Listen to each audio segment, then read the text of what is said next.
Hello, hello, how's it going? Welcome back. I guess today's a pretty special welcome back. Oh man, we got the full concert program. Hello, hello. So I'm just gonna sit here for like 30 minutes or so and do the warm-ups and stuff like that. Just chill pre-concert shenanigans, and then we'll get started right at 3:30 or 4:30 rather. Or 7:30 Eastern. I'll just make a quick text thingy.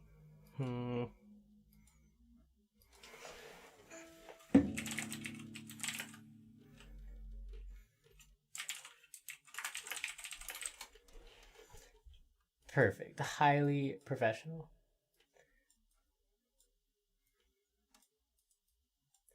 You know, we might even be able to fit that in one. Wow. In one line at the bottom here. Perfect.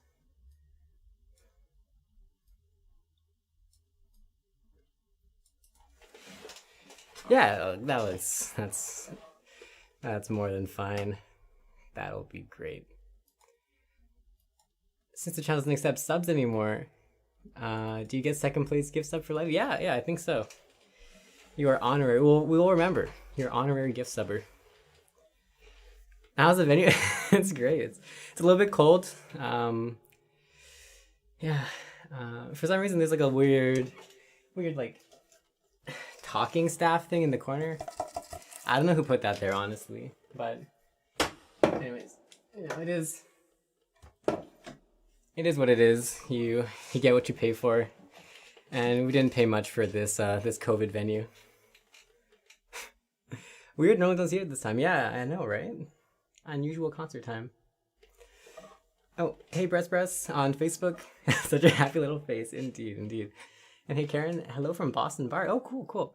Hi from Vancouver. Q&A with artists afterwards. Yeah, indeed. So, Dan, Concerts for the End of Time will be coming back at the end of the concert to do some chats on Zoom or something like that. Weird that you're not gonna get closer to the dirt ball during this time. Yeah. No channel points. What a shame. It's like a backstage pass. Indeed. That's true. It also could be 0:30 GMT or 1:30, whatever Germany's time zone is called.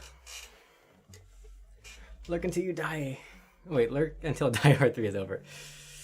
Cute. Anyways, I'm just gonna slap a metronome on and just do some stuff, just like what I would normally do before a concert. We'll pretend that nobody's here right now, and that I am just free to mess around. Can I interest you in a good berry? Oh my god, you could. I am very interested in the berry.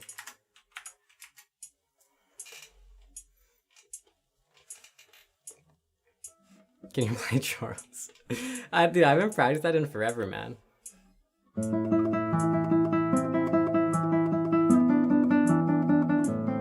We can do some fun recuerdos practice, though.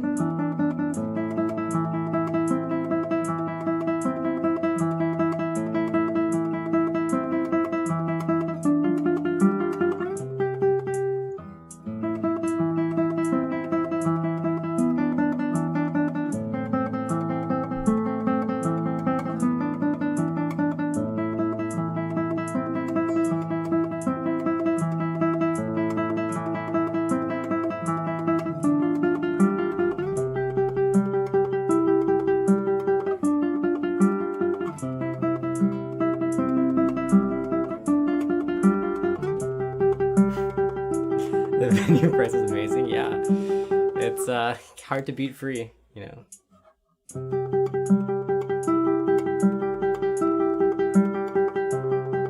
Is it spoiler for concert rap? It is not. The concert rap, it's kind of a spoiler if you think about it. If you move it over by one string, it's a spoiler. So this would be the spoiler.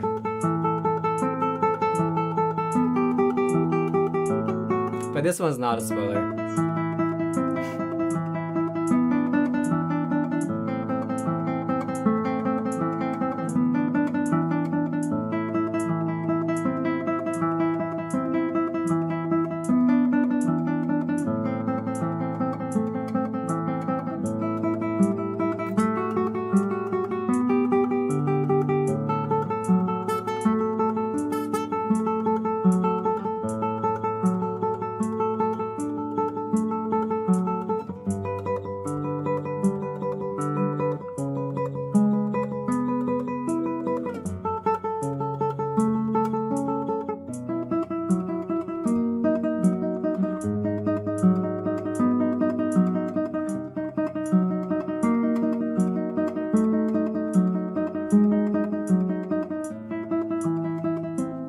with the Discord. Yeah, glad to have you too. It's been a long time. I haven't seen you in a hot minute. How you doing? Oh,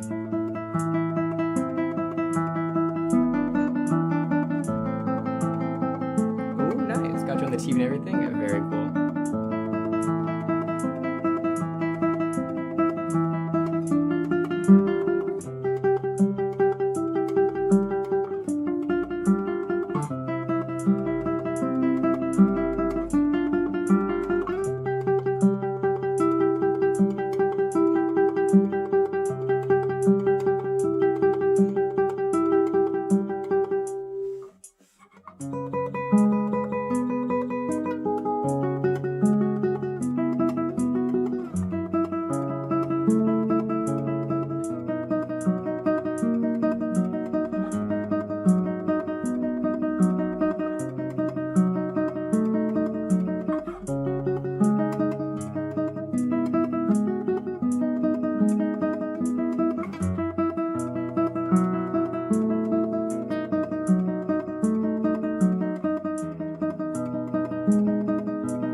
I think I have like 13 videos playing at the same time right now. I tried to load up Twitch and YouTube and Facebook so I could read the chat on all three at once, and I'm pretty sure I just saw my desktop audio just going crazy for the past 5 or 10 minutes or something like that. I didn't realize that they were all playing because I don't have headphones in or anything like that.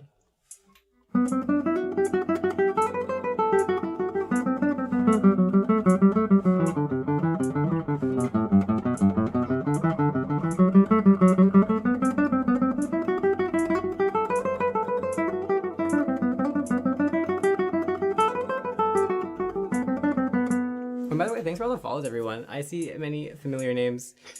All the regulars who popped into the concerts for the End of Time place. So it is nice to have y'all.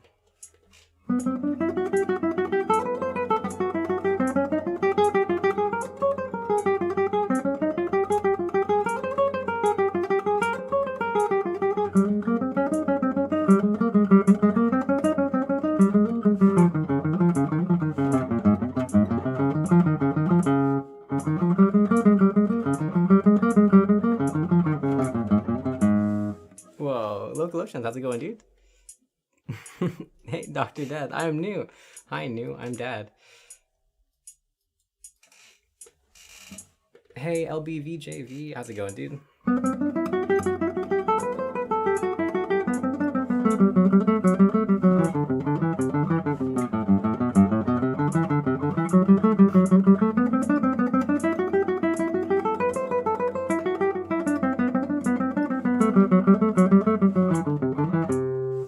Hey Val, welcome. Glad you could make it. Hi Dad, I'm everywhere. It's true. Lotions is everywhere. All we're missing is a Susan to complete the trifecta.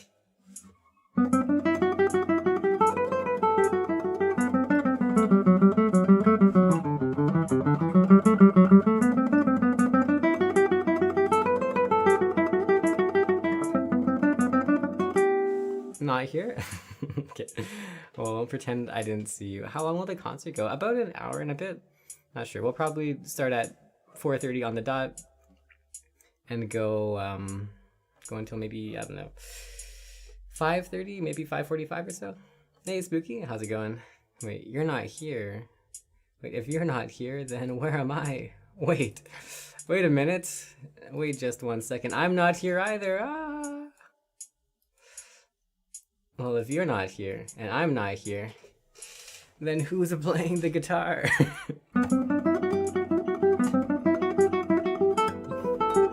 See, that was coming. I am a man of habit.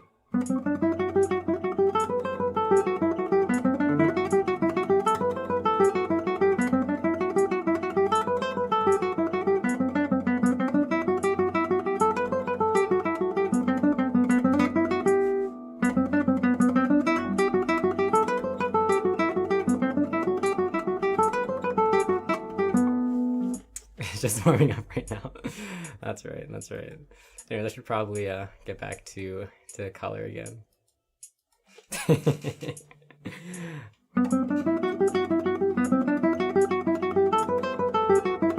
And if you have laptops for that, right? Yeah, just have 3 different battle stations, 1 for each different chat box.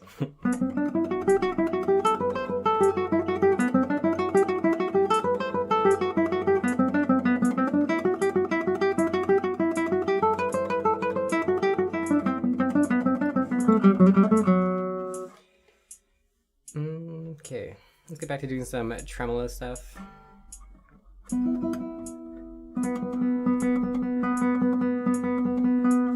Let's speed it up.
Nice shirt, thank you.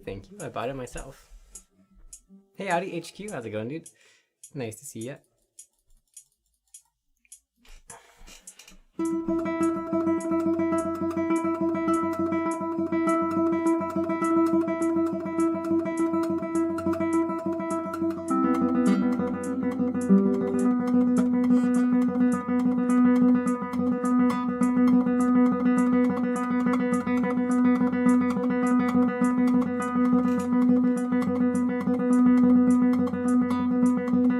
F0, welcome. 7, please don't curse me like that. Oh no. That's a bad omen. Could I get the other one? Could I get a 20 instead? Thank you.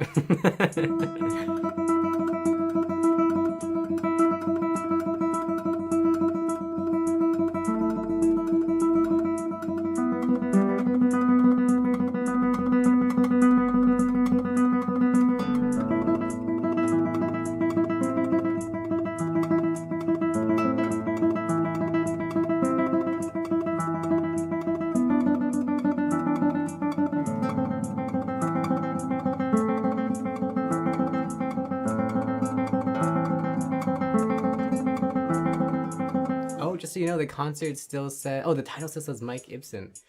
Ooh, well, that is a big flattery. That is not I.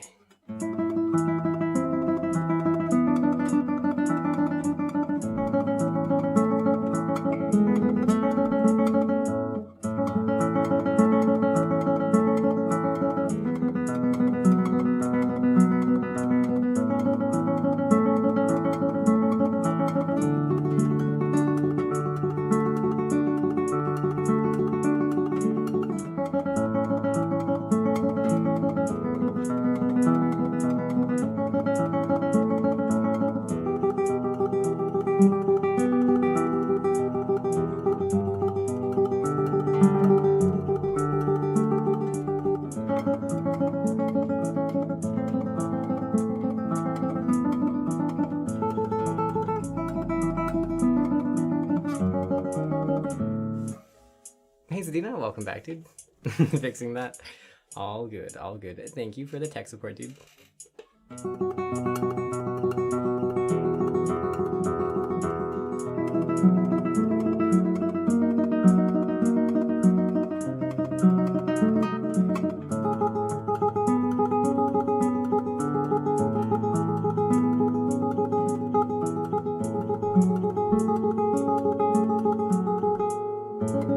Time's the concert in 9 minutes. How was your nap? It was great, man. I woke up feeling like the king of the world. A perfect pre-concert nap.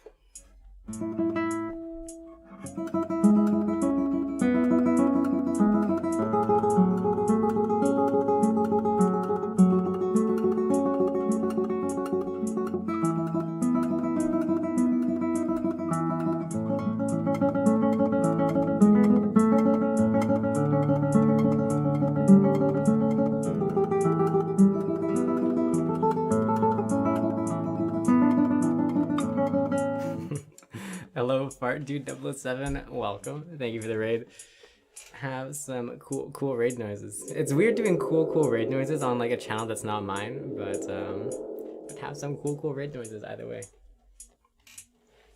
Hey Bianca, welcome. Change your name? No, I did not. I'm like a guest performance on Concerts for the End of Time plays. My original channel is still Cactusroom. And I still stream there every night, but this is like a one-off special. For all we know, it could be pre-recorded. It's true. I have been known to be a master of prediction.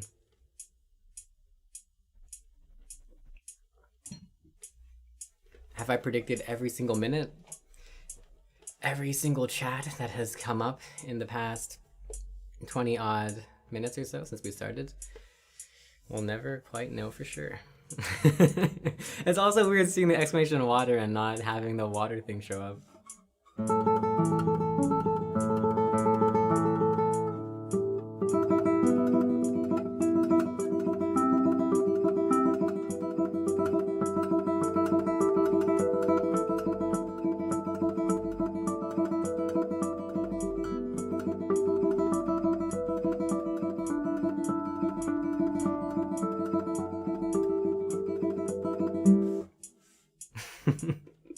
Thanks for the shameless plug, dude. If you want to see more, twitch.tv/Cactusroom. My god.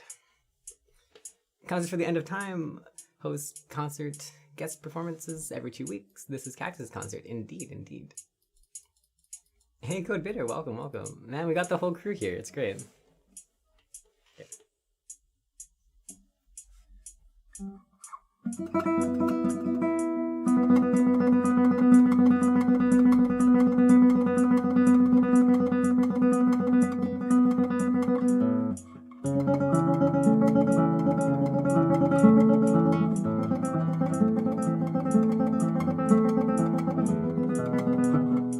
Finish your stream at Charles raid with the whole crew, and now we're all here. Nice. Well, hopefully I will keep the gang entertained.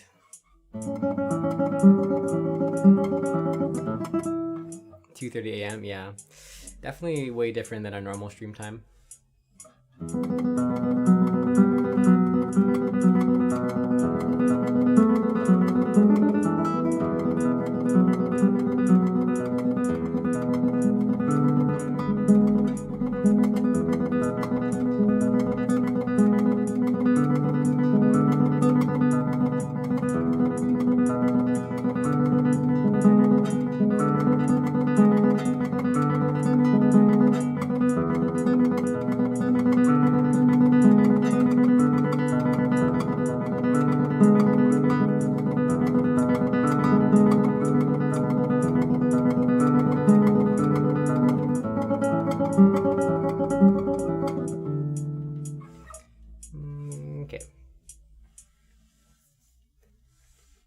German is MET, Middle European Time. Ah, okay, interesting.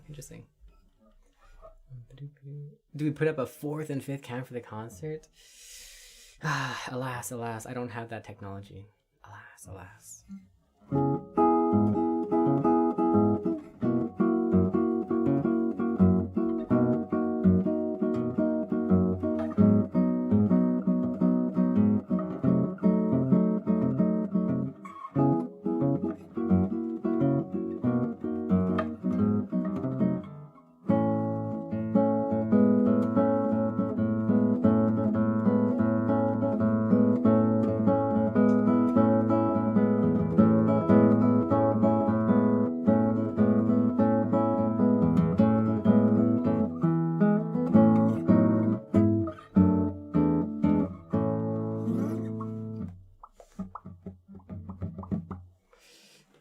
Warming up still sounds amazing. Oh, thanks, dude. I'm glad you're liking the random noodling.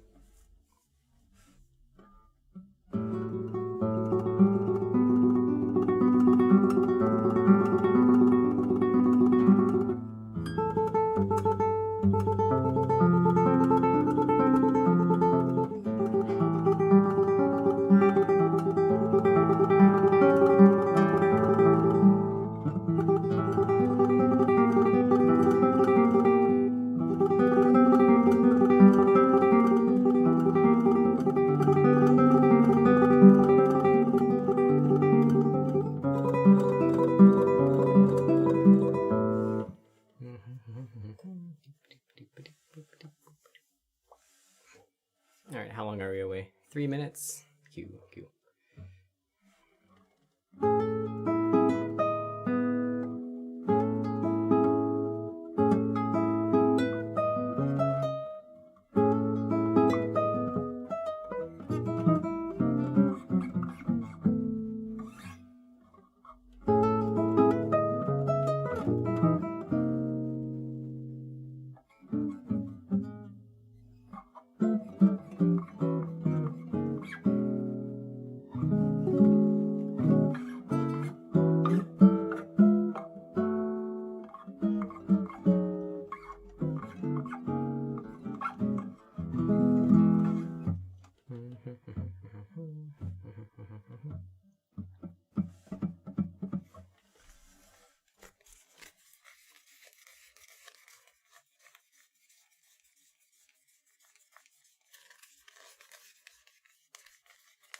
Oh hey, B-boy on the Facebook. Very cool. Neat little cameo. Hey, we're backstage with Cactus. Oh man, the water is not valid here, but we'll do it anyway.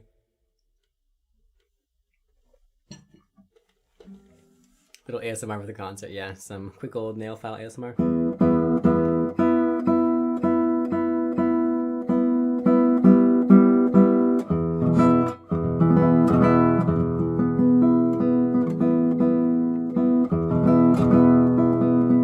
Yeah, really prepare for these concert surroundings. You'll feel right at home. Yeah, you know, honestly, big up for concerts for the end of time for preparing this this chill home environment.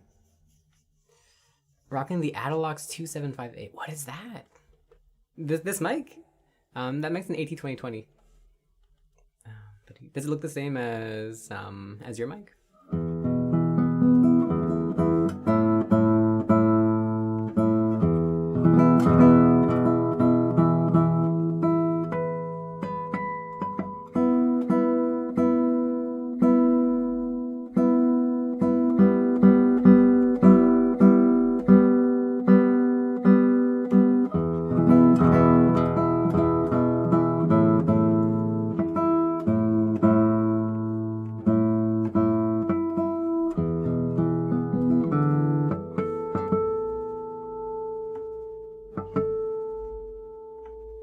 Oh, that's the sandpaper I'm using. Oh man, I'm like only moderately ironically hoping I get a 3M 2000 grit sandpaper sponsorship, because ooh, this stuff is the jam.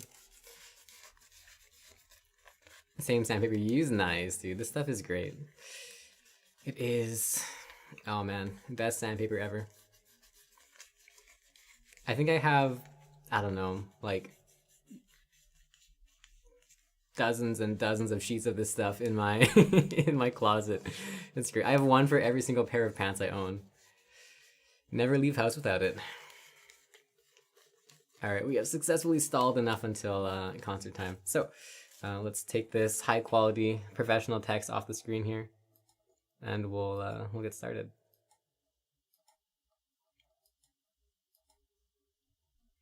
I read the program and realized your piece is called generic title number 1. Correct. I see no problem with this. It's great.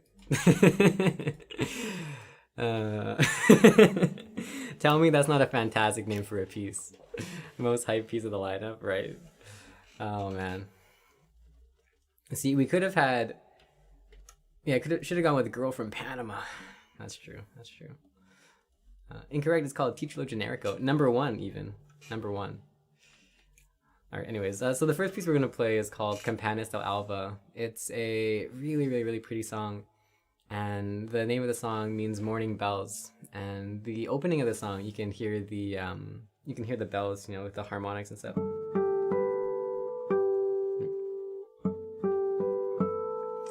Etc. Etc. Etc. Remember the bathroom piece, the hallway piece? That was for the next one. The Titulo Generico set was gonna be like, you know, generic piece number 1 all the way up to like number 6, and then we were gonna do the hall room, bathroom, dining room, guest room, cactus room set of pieces. Anyways, let's get started.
Don't watch chat during concert, gets distracting.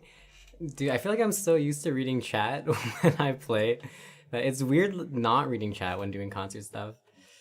It's just like, I don't know, it's so second nature at this point. Anyways, let me catch up with the Facebook chat, then I'll catch up with the Twitch chat. Oh, and just a quick correction.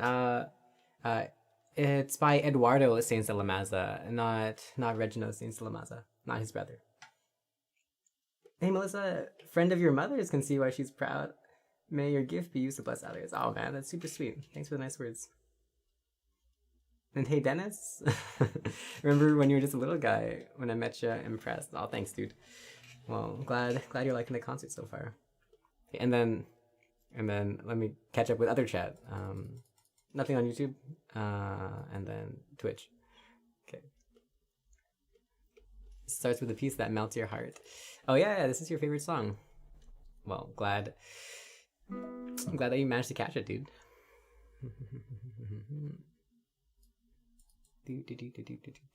Thanks for the claps, everyone, by the way. Yeah, imagine not reading chat. Weird. Cactusroom with the Facebook cameo. For tomorrow morning, gonna claim a song. Sounds good, Val. Watching from the Philippines. Hey, Charlie. Well, welcome to Canada. Hopefully you're enjoying the concert. Okay, so the next piece we're gonna play is called Aquarelle by Sergio Assad. We're gonna be playing the first two movements. And yeah, the title just means watercolor, and it's very impressionistic at the start. Lots of whole tone stuff, lots of really, I don't know, nebulous harmonies and sounds, and it's really cool.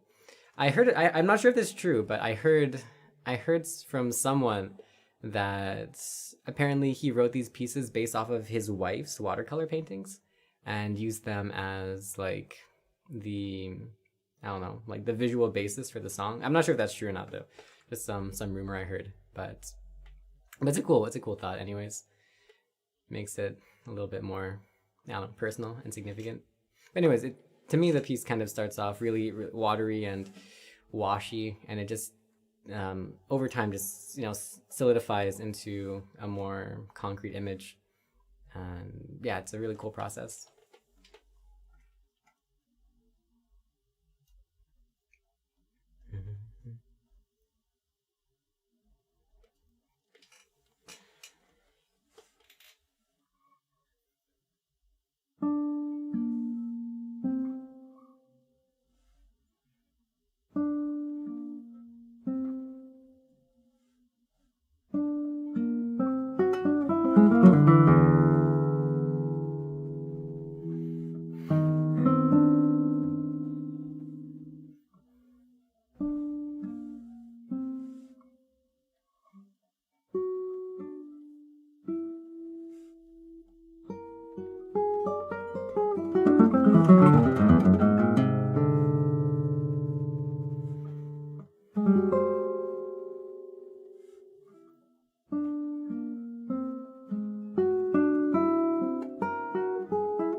Since we're on an online concert, we'll just break the taboo. Oof, talking mid-movement, claps mid-movement. Yeah, so that was the first movement. It's super fun to play. It's an absolute banter. It's really fun. Really nice. But the second movement is, I don't know, like the exact opposite. It's beautiful, but calming, relaxing. It's just really lyrical and flowy. Pretty af, indeed.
Hey Alex, what a gorgeous piece! I know, right? Yeah, it's one of my favorite of the things that I'm playing at the moment. It's just super pretty.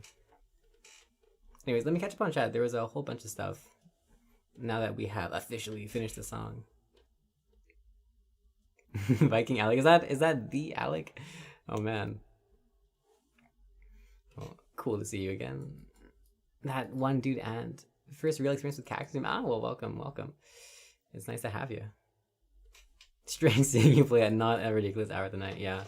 For anyone who is not super familiar with what I do, I normally stream from like 11 p.m. until 6 or 7 in the morning. So this is a actually human hour of the day to be awake at compared to what I normally do. Yeah, the crossover episode. It gets more bonkers in the third movement. It's true. Unfortunately, we are not playing it at the moment. Hey, Lila the Great. How's it going? And thanks for the claps, everyone. Oh, man. Much appreciated. Send Cactus stonks the moon. It's the work you put into this. You make it look easy, but we know better from the time you spend on the channel. Well, thank you. All right, let me catch up on the Facebook chat now, too.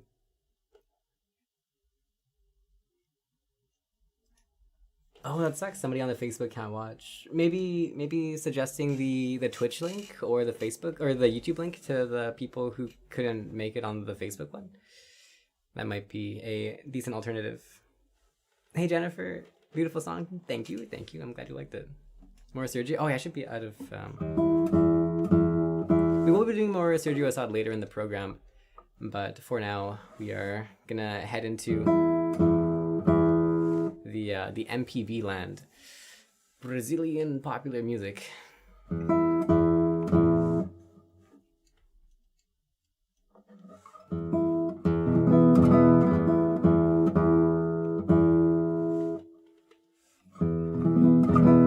And thanks for everyone who followed in the meantime.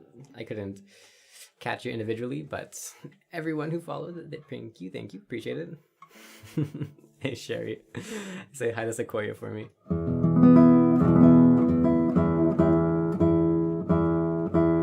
Okay, what's the next thing on the program? I should know the program, but I don't. Okay, cool. So Danza Brasileira. It's a super cool song, and this actually is the piece that introduced me to like Brazilian popular music, like the bossa nova, salsa, samba kind of stuff. And yeah, I think I learned it like somewhere when I was in university. I just kept it because it's such a fun piece. And then from this piece, I just got deeper and deeper into the South American stuff, and now I just play, I don't know, like this entire concert program is pretty much like South American.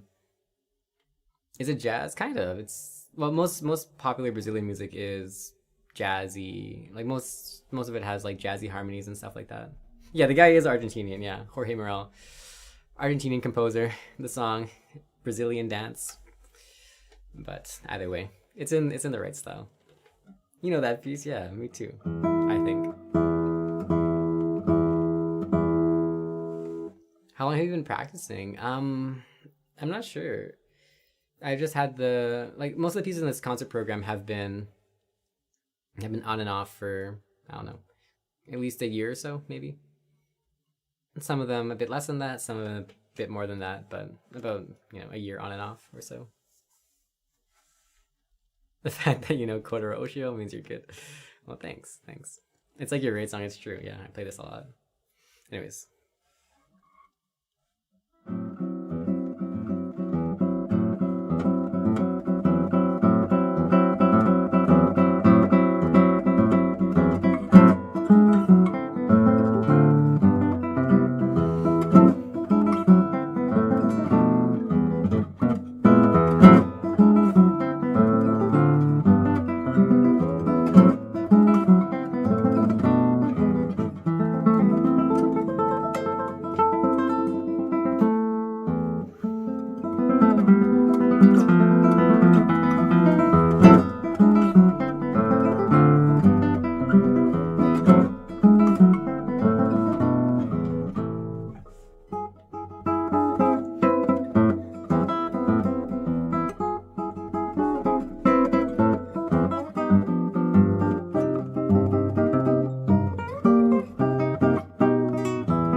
more bossa in your life, dude.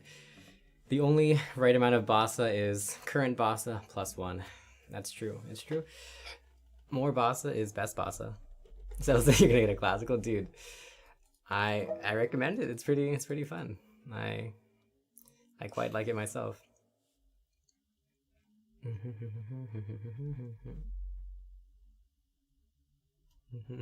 Sequoia says sing. I'm not the best singer in the world. Airy noise. Thanks, Russell. And thanks for the claps, everyone.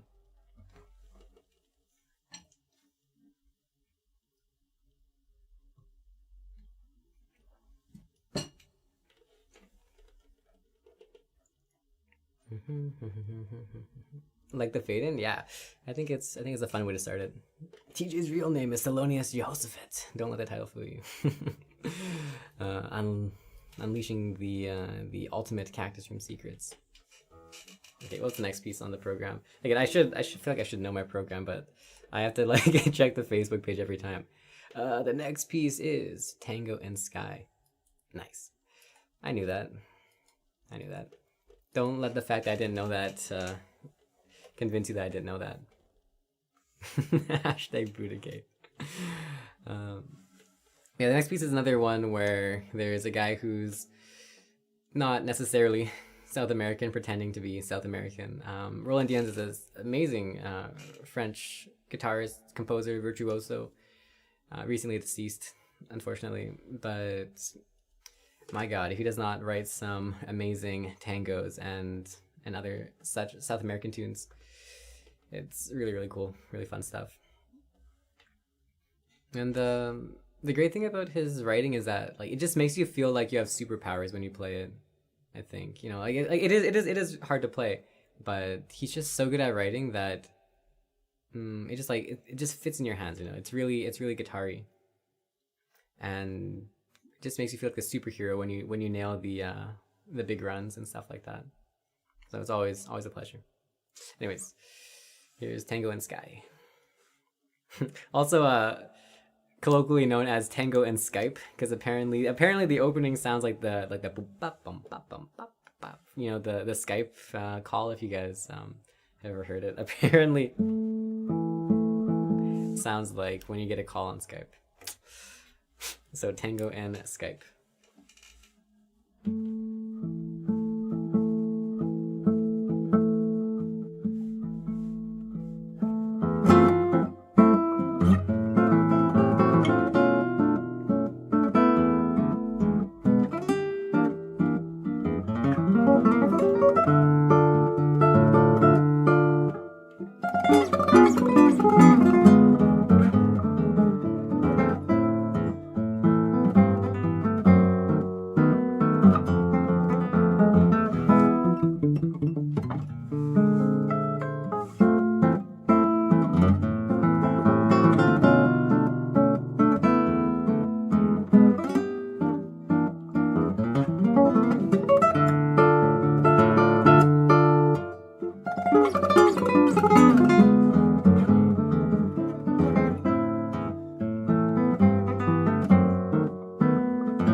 Will you learn songs at your fan request? Not at this exact moment.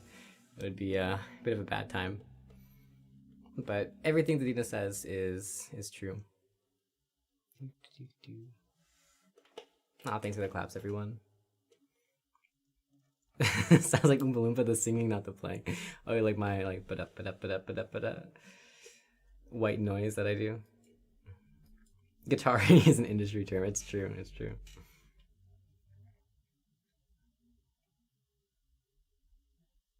Check out this side again. A bit of a bad time.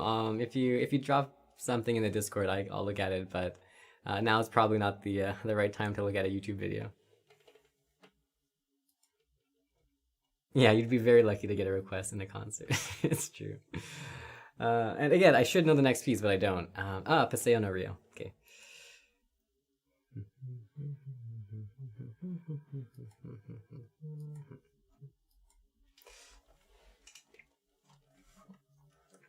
All right, so this one is actually by a Brazilian composer. Luiz Bonfa is super famous, really. One of the key figures in like the MPB style, aka just like Brazilian pop music, and I don't know, like it's absolute party music. It's so fun to play, and I don't know, it's the kind of thing that you just can't stop swaying. I don't know, like swaying your head to it, or like like bumping your hips, stuff like that. It's not a request stream, alas. Yeah, besides Jovium, yeah, for real, he's huge. MPB indeed, yeah, it's great. Hey JC, welcome. Hey Crystal, thank you for the nice words. It's great seeing you. It's been a very long time. Sounding amazing. Thank you. Okay, let's see. Anything else I want to say? Oh yeah. Paseo no Rio means like a stroll through Rio, basically. And I don't know, it's really fun. I actually watched a YouTube video about this piece, like Sunday's performance of it, and like he literally took like a stop motion picture of him just like strolling through Rio, and just like like every frame of the way just kind of like woo, going through all the tourist destinations and stuff like that, while his performance was in the background, and it was great. Really added to the vibe. Anyway, here's the song.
You requested like cat a draw. Well, actually, you're you're in luck. You picked the literal one request out of anything you could have chosen.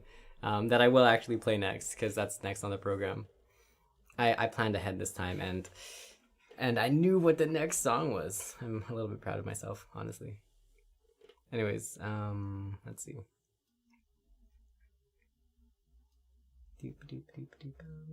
Finally, you have sound. Hey, congrats. Nice. Well, welcome back, Karen. Glad you finally got everything sorted.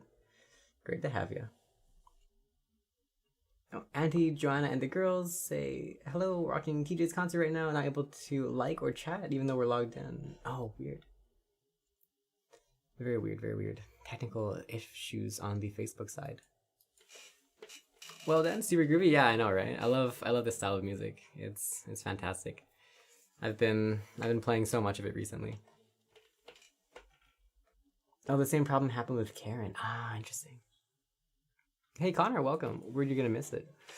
Well, nice to have you, dude. I think there's about maybe 20, 30 odd minutes left of concert. You like the program that's assembled for today? Nice, nice. Well, glad it is your cup of tea. So the next piece is like Had a Draw by Augustin Barrios. And this one's a bit of a weird one because there's like a lot of information out there and a lot of different versions of the manuscripts out there, which is pretty rare for classical music. Most of the time you have like the score and then you play the score and it's good. But this piece there's the score and then there's like the score Mark II and then the score like version 2.5.final.pdf.edited. And then there's like score version 3, and then there's like the score redacted bracket version 2.1 bracket actually play this one bracket. And there's just so many different versions of the piece that were like officially published, all slightly different than the other one, which is like super rare in classical music.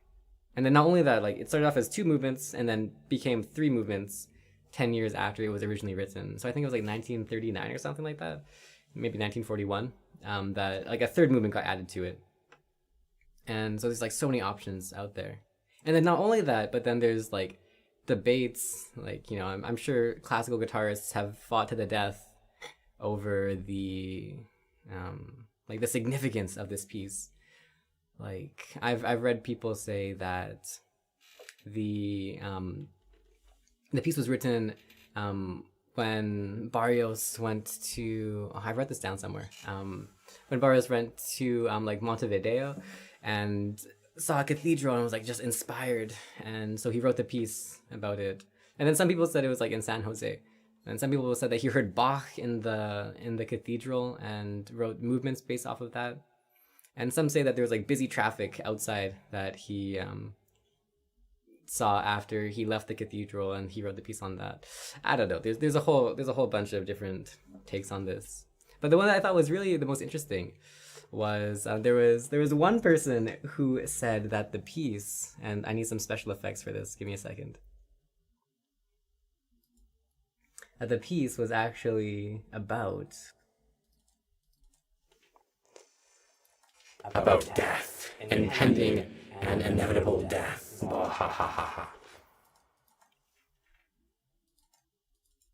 And I thought that was a really nice.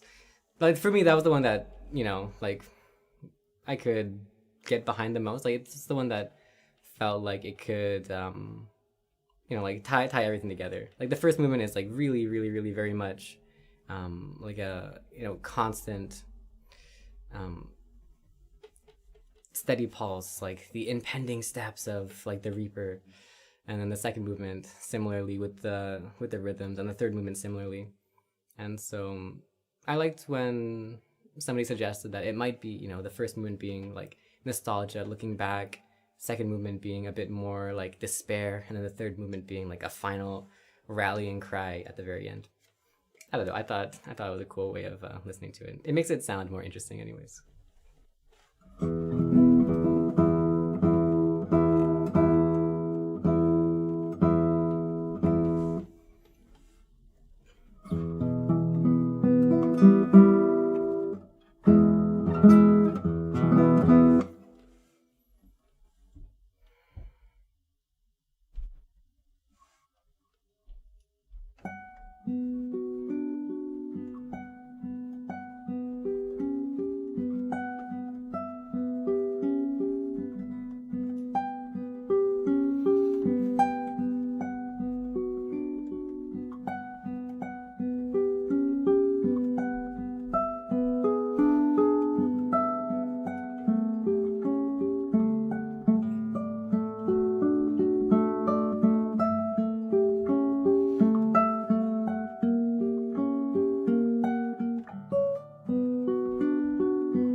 Alright, let me catch up on the chat here.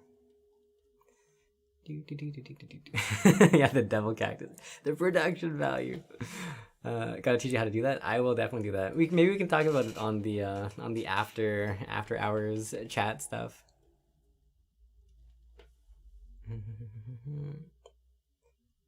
Oh man, I missed so much chat. Okay, let me scroll all the way up.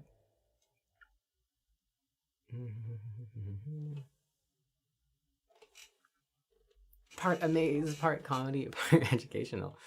Well, I'm glad you like it. Tried this one and gave up a few years ago. Yeah, it's a bit of a doozy. It's definitely not the easiest piece out there. Come check out this innocent concert, and all of a sudden demons. Someone please clip that. You photoshopped a devil cactus. See the link above. Let me see. This was created by our resident Tanya. I think this is the right thing that'll work. Will that? Oh yeah. Nice. Thank you for that was a really quick fan art, by the way. That was like instant. It's great. Thanks for that. Alright, let me keep trying to catch up on chat here. The history along with each song, yeah. It's always cool to find out what these guys were up to. Nice renditions, the Beats of Peace. Ah, thanks. Yeah. Well, glad you guys are liking it. And thanks for all the claps. Big appreciate. Parts of it are very bog. It's true, yeah. Especially like the constant 16th note kind of things are very, very, very much boggy.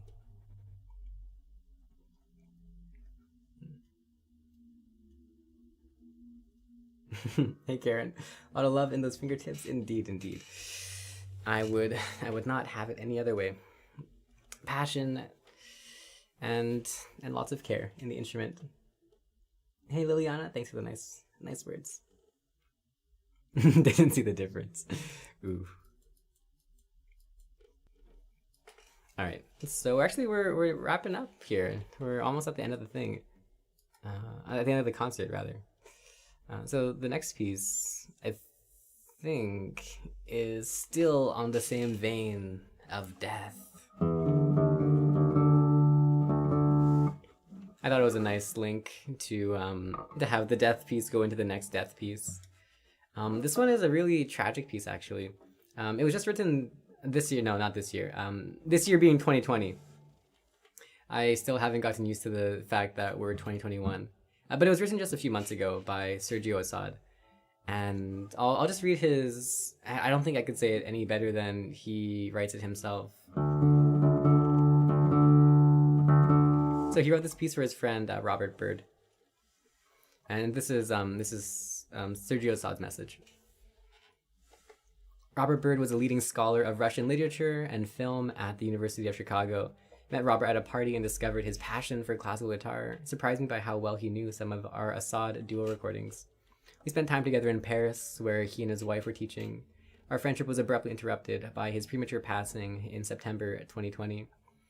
Robert's wife, Christina, told us the bad news and said that his last wish was for me to play Villalobos during his funeral.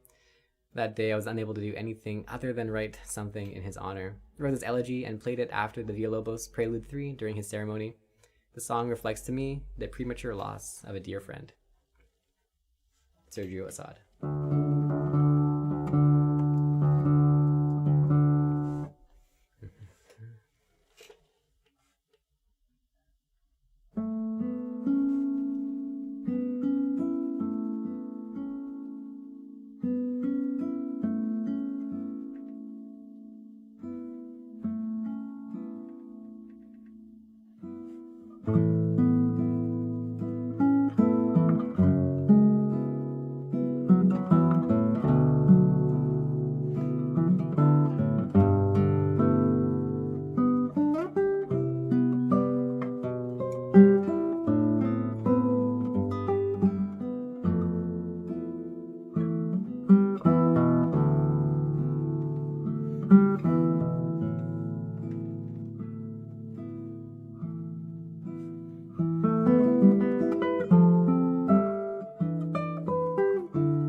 Hey, Bleeding Scarlet, thank you for the donation, dude. It is much appreciated. Also, stay tuned if you have any questions for an interview plus post-concert chat. Indeed, indeed. Thanks for the claps, everyone. It was lush. Thank you. Thank you.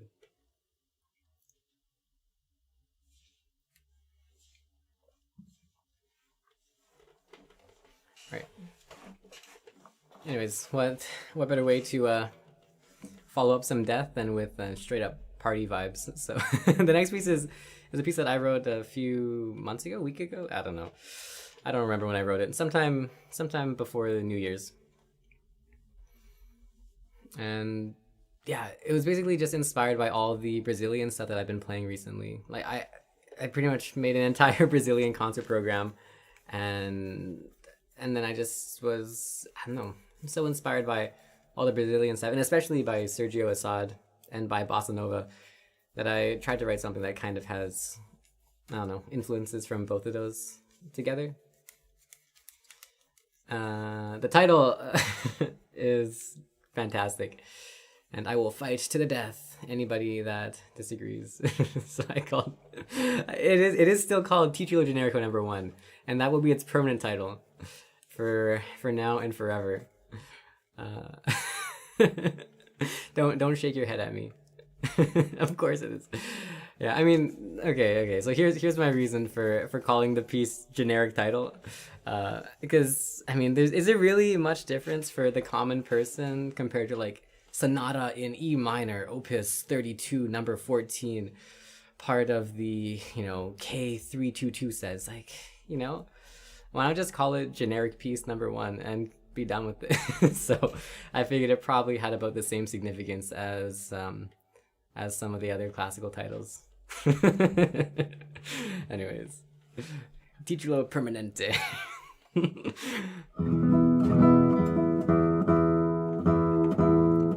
Why in Spanish? It's in Portuguese because it's Brazilian based. Plus, anything not in English sounds a little bit more official, Like if you called it generic title, it's like, sure. But if you call it like Titulo Generico, it's a little bit more like pizzazzy. I don't know. In my head, like when you read something as like, I don't know, like Tre Espressivo, it seems a bit more official than writing like play it expressive in it. Anyways.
happy little song. Yeah. I thought it was really cute and a little bit of some jazzy influence in there. Could really use another aperitif, actually. Sounds classier. Indeed, indeed. So chilly, you love it? I'm glad, I'm glad. Oh, really, Shinnok? That's your favorite piece that I play? Oh, that's really flattering. Referring to ordinary meals in French makes them tastier? Exactly. Exactly. That's what I'm saying. An original TJ song. So impressed. Love the tune and rhythm. Can picture dancing to it. Well, I'm glad you guys liked it. What a bob. Thank you. Thank you. It sounds a little like the girl from Ipanema. Yeah, that's what people are saying. Somebody, Localotions dubs it the girl from Panama.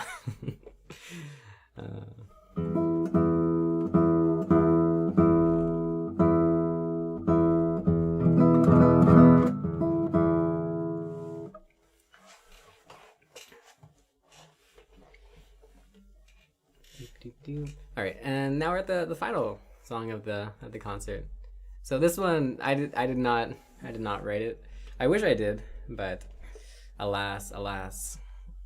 Anyways, this piece is by Giulio Regandi, who is a really, I don't know, I think he's the best classical guitar composer, just hands down, of that time period. He's just incredible, and he has a really amazing story too, where basically his foster father pretty much locked him in a basement with a guitar and like a whole bunch of etudes and stuff like that, and just like didn't let him out until he like finished all of his practice, and then he was allowed to eat and stuff like that, and then just like back into the dungeon cellar. So like really brutal education, but as a result he got super good super fast, and by the time he was like 7 years old he was touring like around the world playing concerts, and newspapers at the time wrote of him as like the little cherub, and his dad like literally like sat him on top of the piano during a concert, and then he just played his guitar music like from from up on high, and he had like luscious golden locks and I don't know, an angelic face, and he was just, I don't know, lauded as like a crazy child prodigy. It's pretty insane. Anyway, so he wrote a lot of, I think, the best classical music of the period, and then he moved on to concertina, which is like an accordion kind of thing, and apparently he was a virtuoso on that as well, and wrote like the treatise on how to play it. Pretty amazing guy. Anyways, this is my favorite piece by him, and yeah, it's just incredible.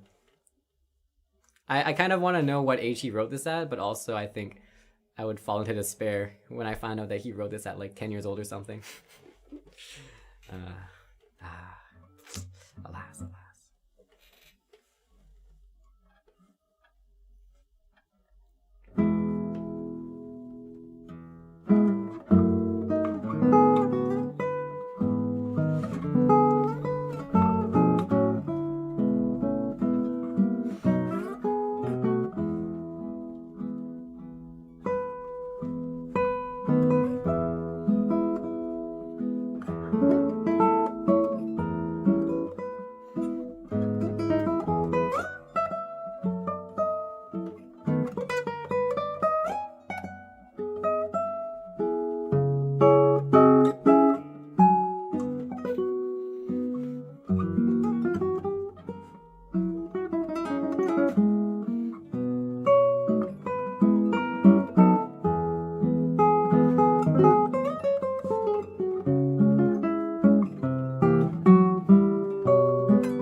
Congrats for nobody clapping during the G major. That's right. I was very impressed. Chopin vibes, love it. Yeah, for real. I think that's the reason why I like Regandi so much.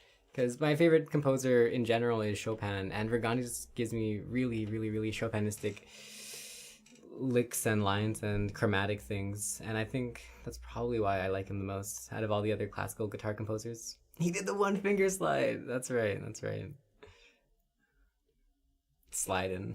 Super Mario vibes. I've never heard that before, but yeah, I can see it. Italian classical Super Mario vibes. Okay, he wrote it when he was 41. Thank God. Thank God. Okay. Good, good. Well, I feel much better about myself then. But yeah, thank you for the claps, everyone. I'm glad y'all enjoyed.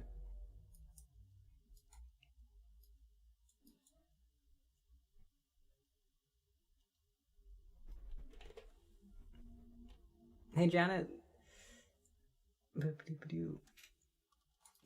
Oh, and my mom says, bravo, your hard work and dedication comes shining through. Thanks for sharing your gift with the world. Very proud. Oh, thank you, dear mumsies. Very kind, very kind. And my brother too. Oh man, I have so many relatives here right now. Bravo, loved it. Oh, thanks. I'm glad you guys are enjoying it. Anyways, so that's the end. Unless there are further requests for tunes, that should be the end of the concert. So maybe I'll leave you guys on hold for a second while I go encore. How do I stand up in here? Okay, I did prepare one extra piece for encore stuff, so we can do that, and then I'll leave you guys on hold for a bit while I set up the Zoom call with Daniel.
Clapton, that's right, yeah. That is Senior by Eric Clapton. Why can't you give subs? Because we're doing a multi-stream thing, Daniel, Concerts for the End of Time, removed the channel from the affiliate thingy so that we don't break TOS by streaming to YouTube, Facebook, and Twitch. The only thing that you can do is donate, if you are so inclined. Was waiting for the mom comment. You're truly amazing. I have to say, you take after your beautiful mom. Aw. Oh man. Well, that is a very flattering comparison. Mom is super cool. Anyways, so that is the true end. And then so I'm gonna put you guys on hold for just a quick second while I set up the Zoom meeting, and yeah, I'll leave you guys. Oh, that's not the one. Oh, there we go. I'll leave you guys here for just a second.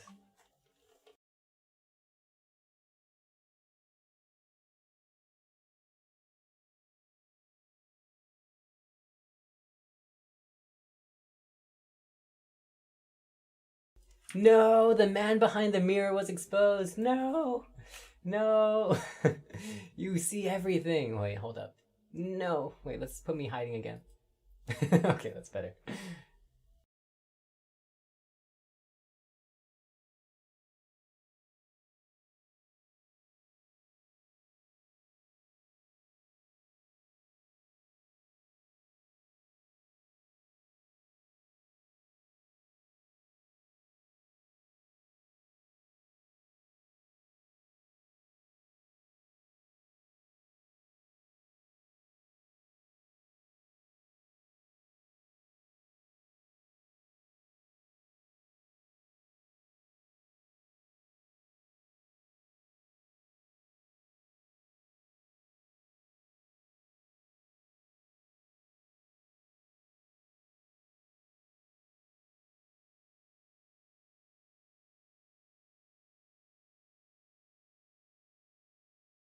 Hold up. Emergency. I need the password. Dan, if you could send that, that'd be fantastic. I can't join the meeting. Everything else is pretty much ready though. I need the password. Done.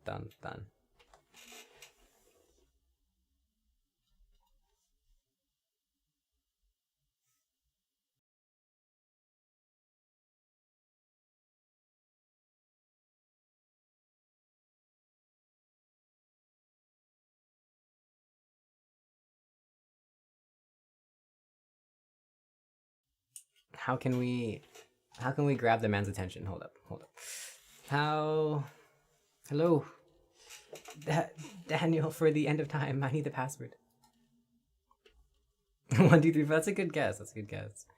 All right, Jeff, gonna head to sleep. 3 a.m. It was a great concert. Good night. See you later today. Yeah, sounds good. Have a good night. But how do I get the password? I need the password to join. How do we paging?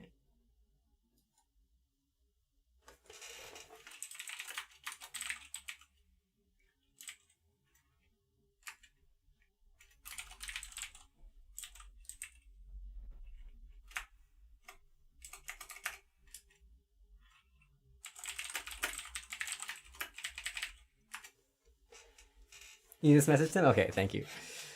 Cactus Man has denied the password to his post-concert meeting. Sadness. Indeed. Well, we'll just we'll sit here.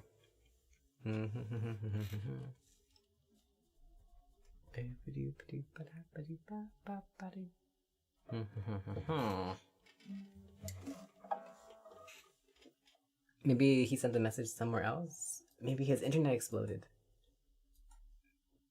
Maybe he got attacked by demons. Look at all those dirt balls. Oh, that's true. Yeah, we could show off the dirt balls while we're here. So, I mean, I'm sure most of the people here probably don't know what I normally do. So, yeah, we could look at the dirt balls and stuff. Okay, so here, this one is called Dirt Shava, because Rashava redeemed a reward where I would make a dirt ball in his honor, and this is the dirt ball in his honor. So it's supposed to be styled like the German flag. So we have like upside down, I believe. So we have like gold at the top, and then we have red in the middle, and then we have black at the bottom. Or maybe it's upside down. Is it black, red, gold? Red, gold, black. Anyway, so that's Dirt Java. Oh, Jennifer sent a donation. Extremely enjoyed it. Oh, thanks. Super appreciate that. The colors require some imagination. It's true. It's true. And then we got this one, which is also this one's a bit more, you know, obvious that it's two colored, because we have just this split. And I think maybe I'll send him I'll give him a call. I'm happy to show off dirt balls, but I did get his number. Maybe I can call him and make this a bit expedited. But yeah, anyways, this is like made of pure dirt. And okay, let me grab his phone number really quickly. Sick. Do.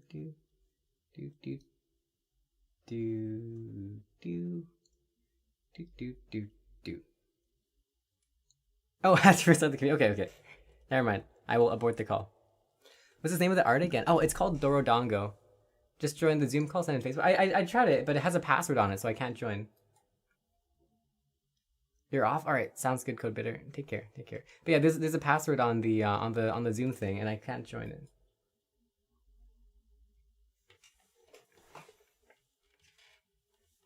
Anyways, there's a whole bunch of other dirt balls. You can see part of my collection on the shelf back there.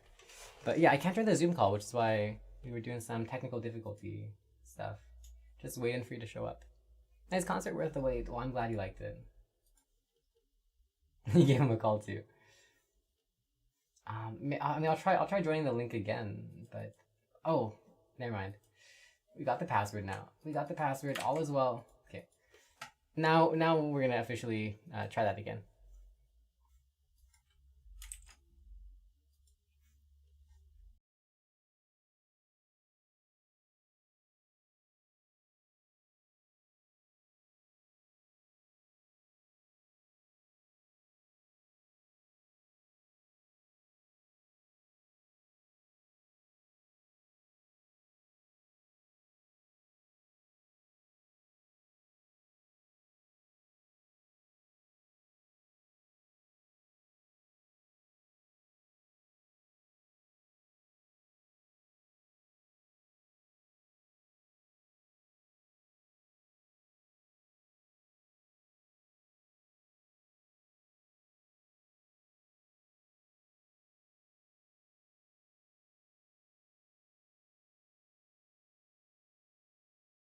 House watching.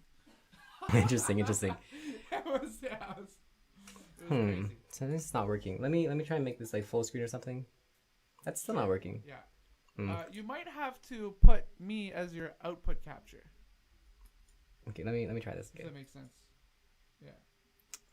You know, I'll just do this as a window view. Give me one moment. Yeah, exactly. Will this work?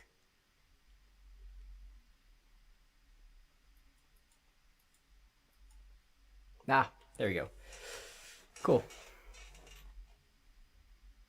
Alright, I think everything is working. I just gotta grab the Facebook thing, so I can just have all these viewable for me. Okay, great.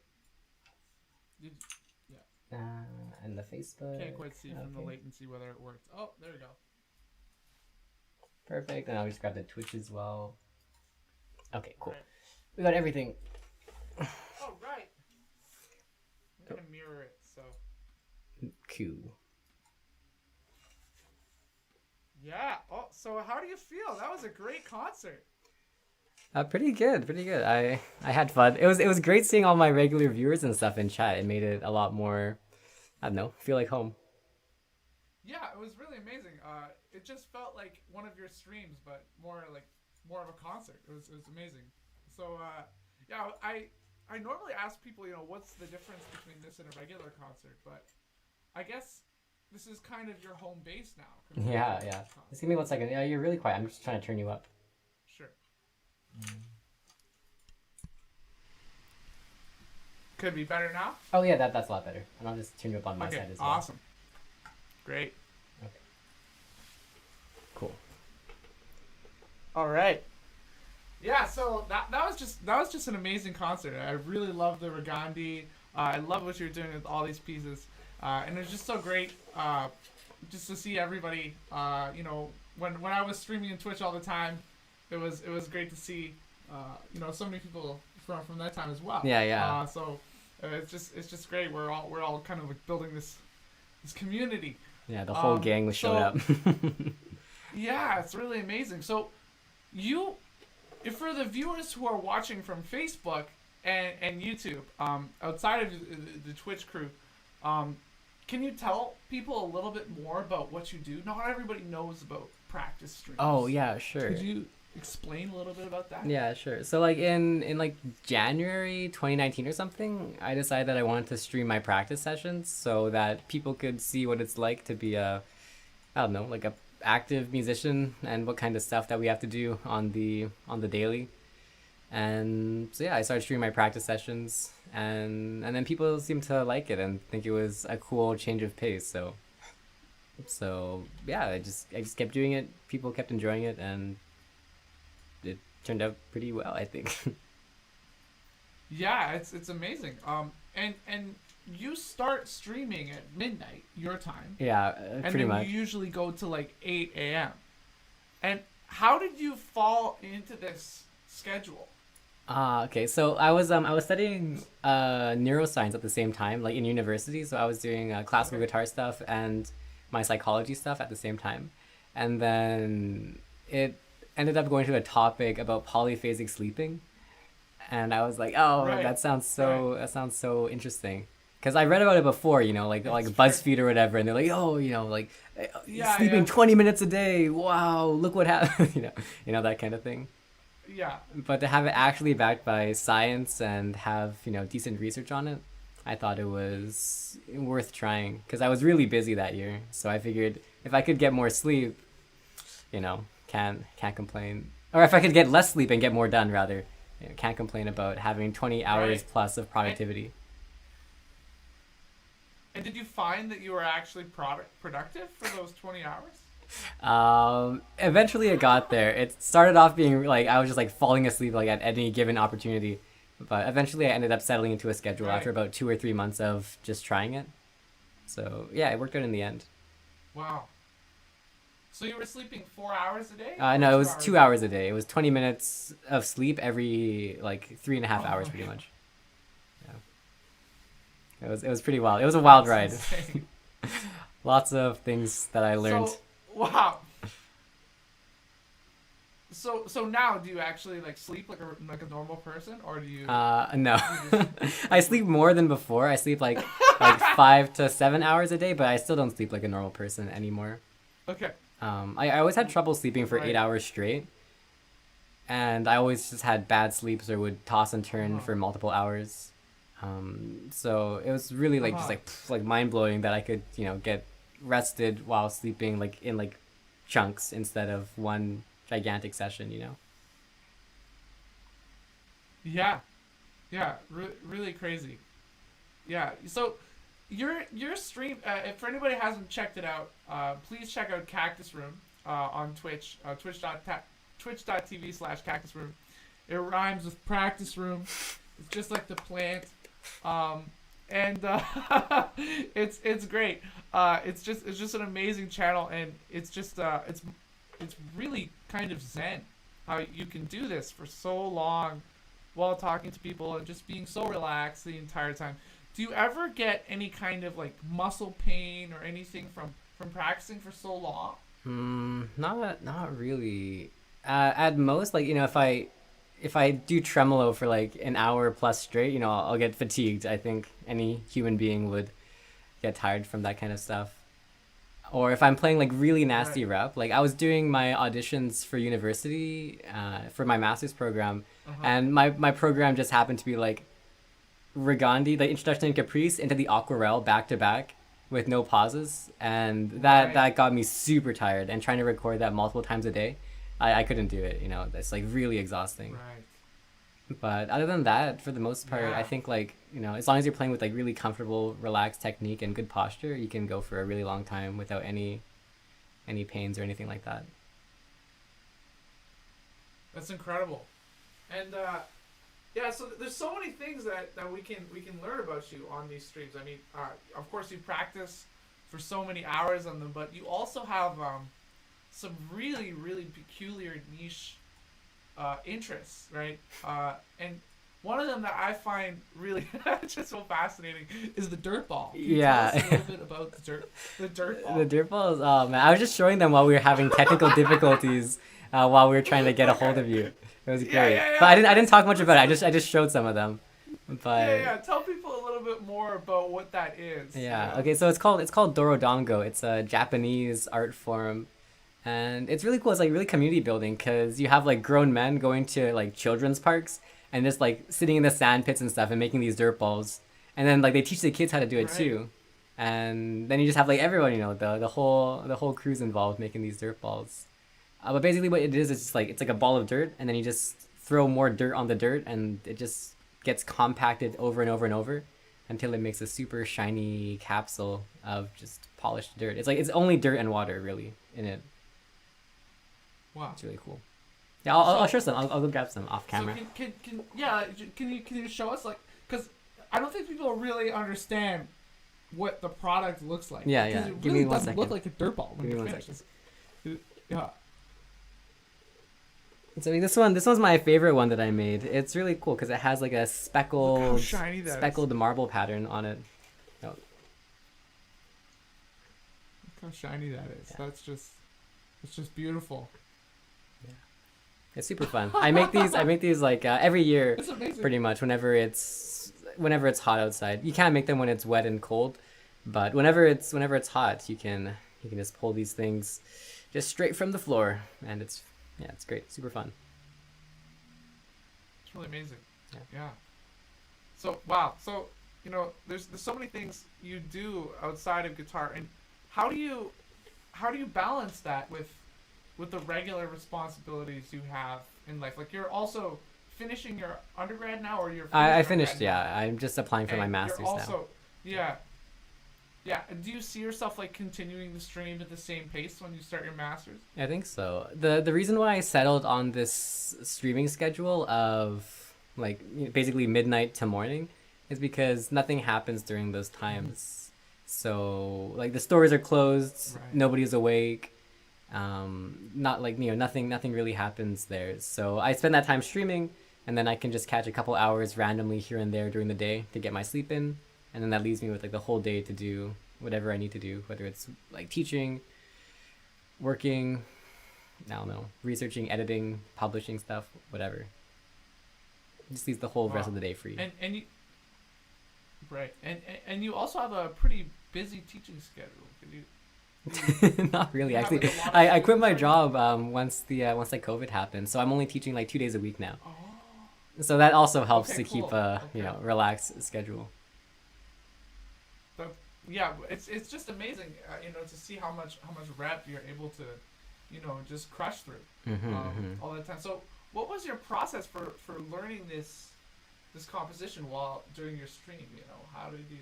Oh yeah, so the composition, your I did own it all composition, off that's stream what I actually. Yeah. So Okay, yeah, okay. the only thing I did on stream was so what I did was I wrote the piece like on like the notation software, just like the way I wanted it to sound, and then I tried to play it on stream, realized that it was literally unplayable.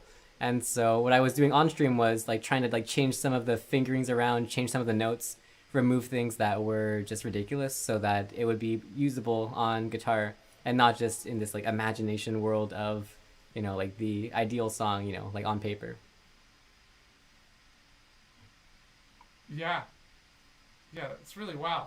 So there's some questions here in the chat. I'm trying to watch the chat while you are here, and yeah. So it's just Guitar Shredder saying, how long is it not cold in Canada? And you don't live in the regular part of Canada. You get. Can you tell people a little bit about where you are?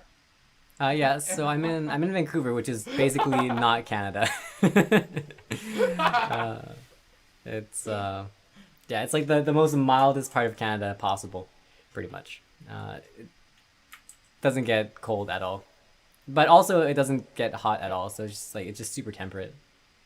So for the most part, it's pretty. We didn't even have like snow this year where I'm at.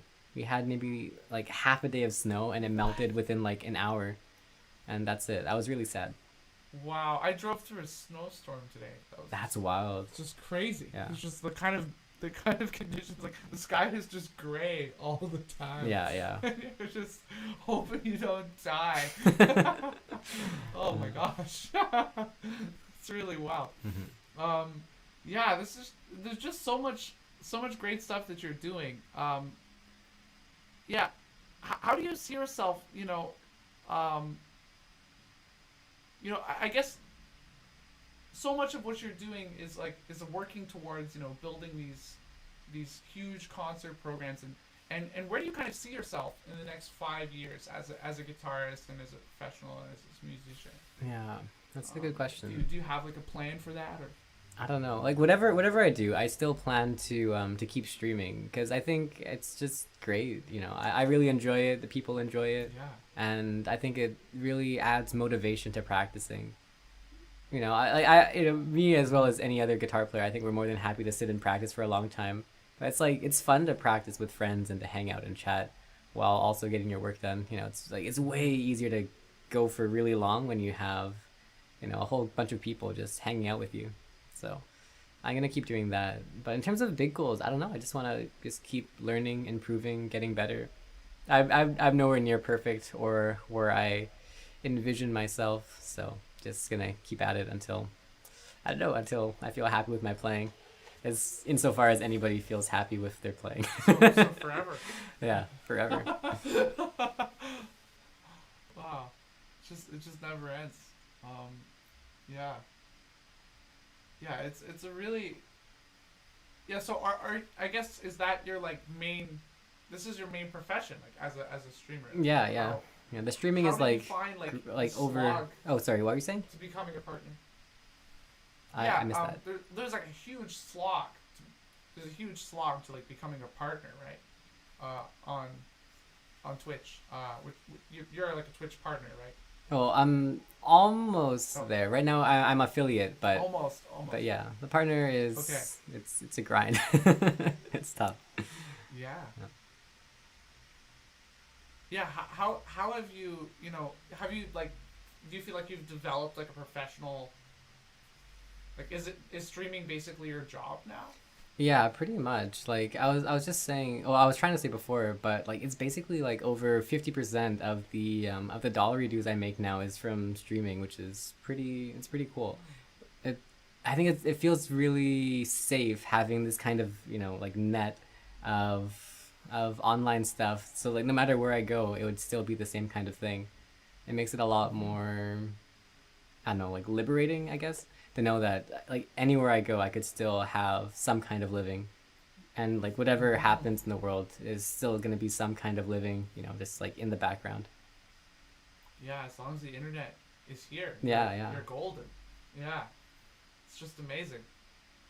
So can you tell us a little bit more about the kind of things that are in your room here? I can see this is kind of exciting for me because I've watched your stream many times. I've never really been able to ask you all these questions. I mean, but you can always ask Cactusroom anything on his stream as well.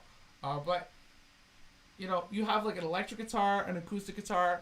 Do you ever play those as well? Yeah, I do. I've been trying to learn electric guitar actually. I've been taking some electric guitar lessons from some epic shred master, and trying to get some cool licks and stuff going. But I don't do it on stream too much. It's as odd as it sounds, it's really hard to play electric well, compared to classical. It's just such a different mindset, having to focus on the single line much more than the harmonies and stuff like that. It's really weird, and all the muting that you have to do to not just have happen in the background. It's really different. Yeah, it's totally challenging. So one thing that I find kind of stunning is that you practice for 8 hours on stream, but then you also practice on your own as well. how do you maintain that? How is this possible? I don't know. I just like it. It's fun. Like for me, it's on the same lines of somebody binging like 8 hours of Netflix. Like it doesn't seem like 8 hours goes by. It's just like I don't know. Like I started watching the Queen's Gambit, and then it's gone, and so is my whole day. That's how practicing kind of feels like to me.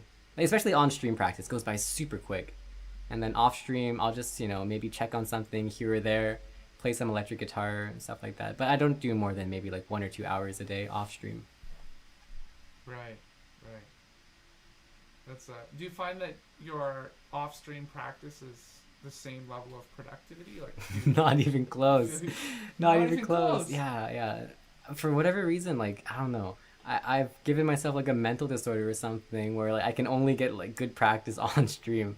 When I'm off stream, I'm really distracted and I can't stay focused for too long. Whereas on stream, I can stay focused for like forever, pretty much. It's weird.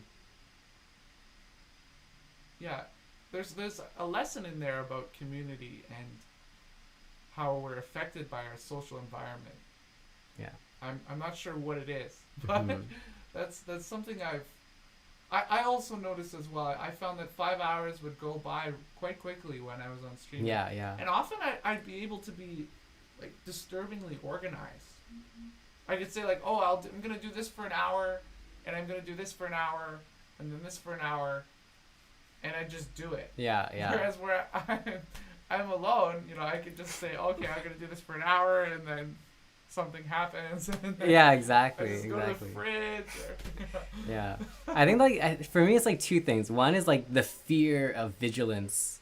Like there's like eyes on you, so you have to kind of stay to what you're saying.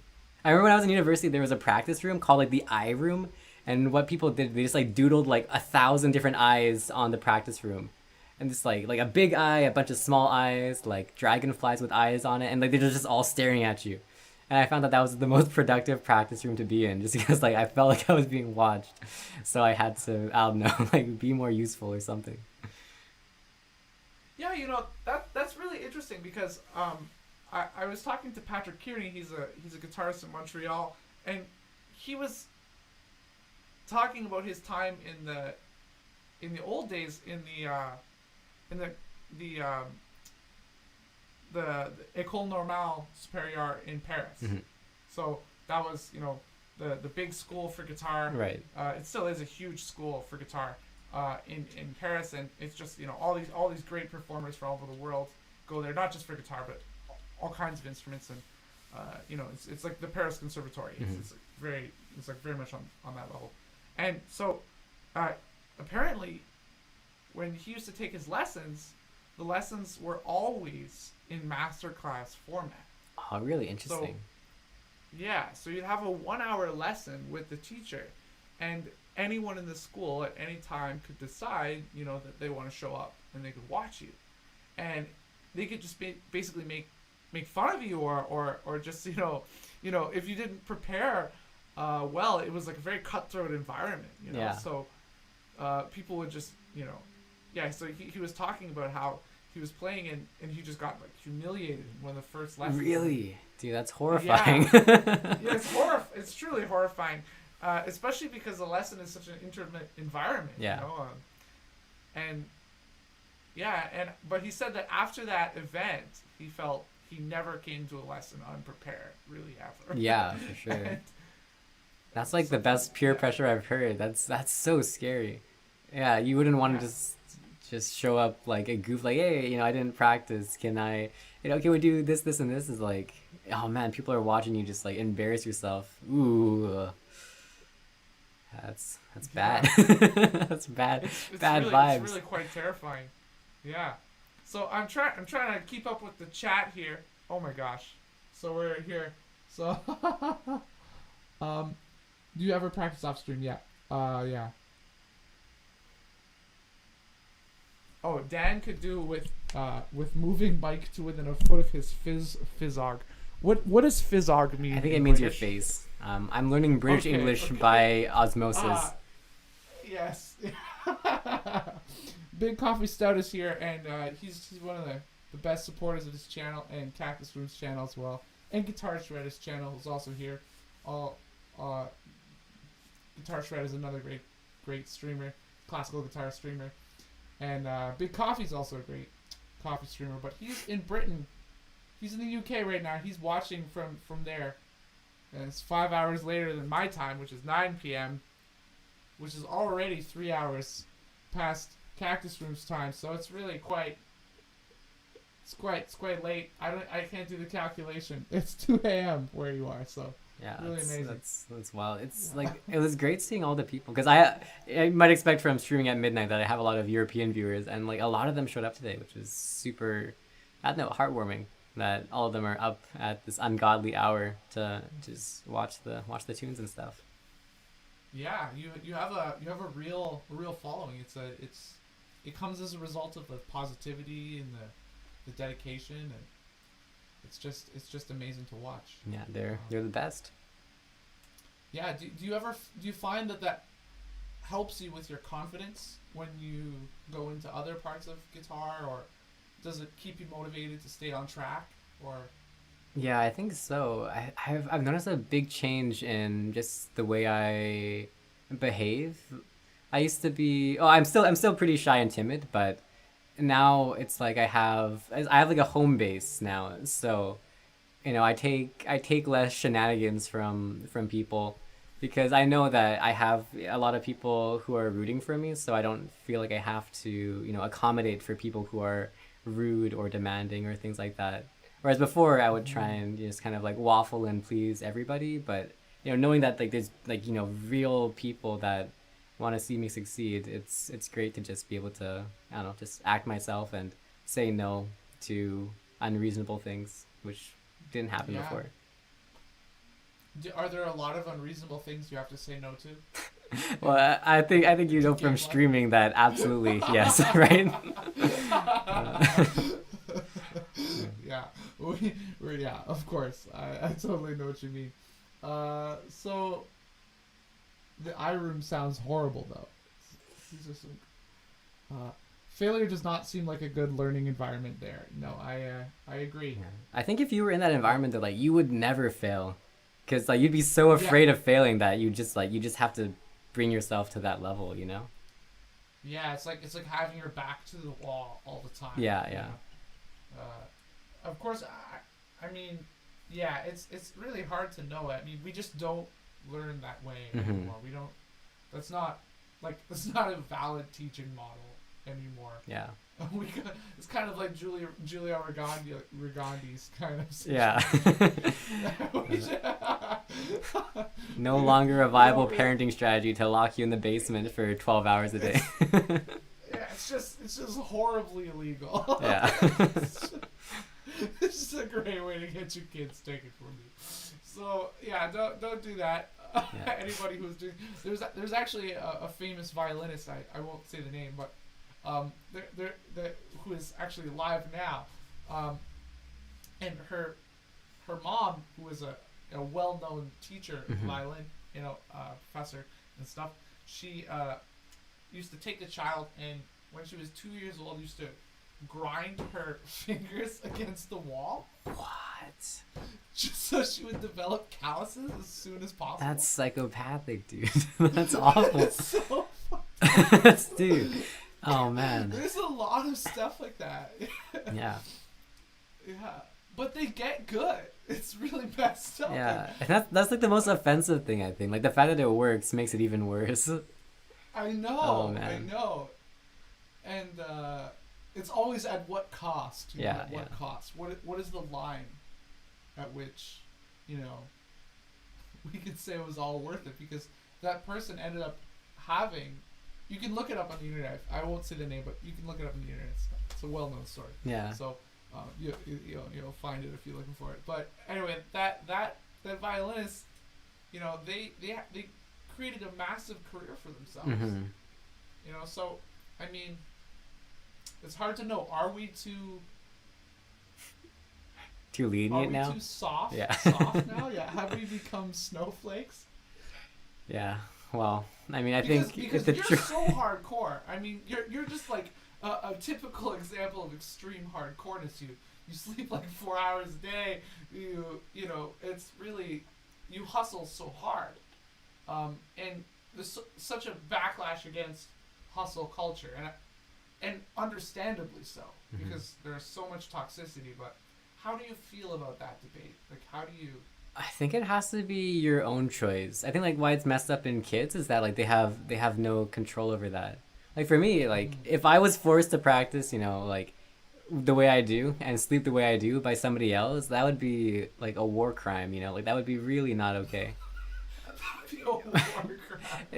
Like sleep deprivation and just like hard work, backbreaking stuff, it's not okay. But because like I chose it for myself and I really enjoy it, and I think that's what makes it okay. The fact that it's not forced into happening, that it, it's like it's insane hours and stuff, but from a healthy place and from a place of wanting to grow, I think that's what makes it different. Yeah, I think that's very wise. Yeah, so don't try anything we've talked about here. Yeah, don't try I'm at not home. advocating. We're not advocating for sleeping 4 hours a day. Need a disclaimer flashing across the stream. Please consult your doctor before trying anything you see on stream. Your doctor will always say no. Yeah, that's Have right. you ever consulted your doctor about? No, because my doctor would always say no. So I'm really interested. Your teacher is really well-known guitarist. And how does he feel about, does he know about what you do as well, or does? Yeah, he does. I think I had some lessons with him when I was preparing audition rep, and so we got to chatting and stuff like that. So he kind of knows what's up and happening, and how does he feel about it? I mean, it's just like, if it works, it works. He probably wouldn't do it himself personally, but it's kind of, it's a hard place to say to try and enforce your views on someone else, right? So I think he's supportive, if not a bit skeptical. Skeptical can.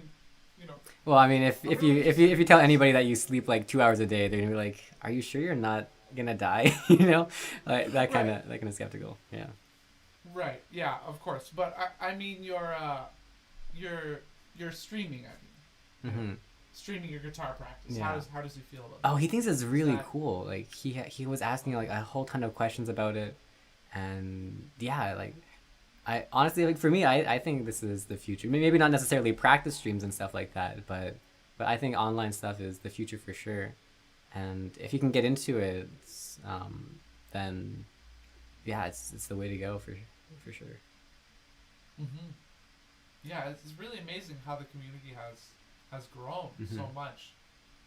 It's just what always blows my mind is that some of the viewers are really dedicated.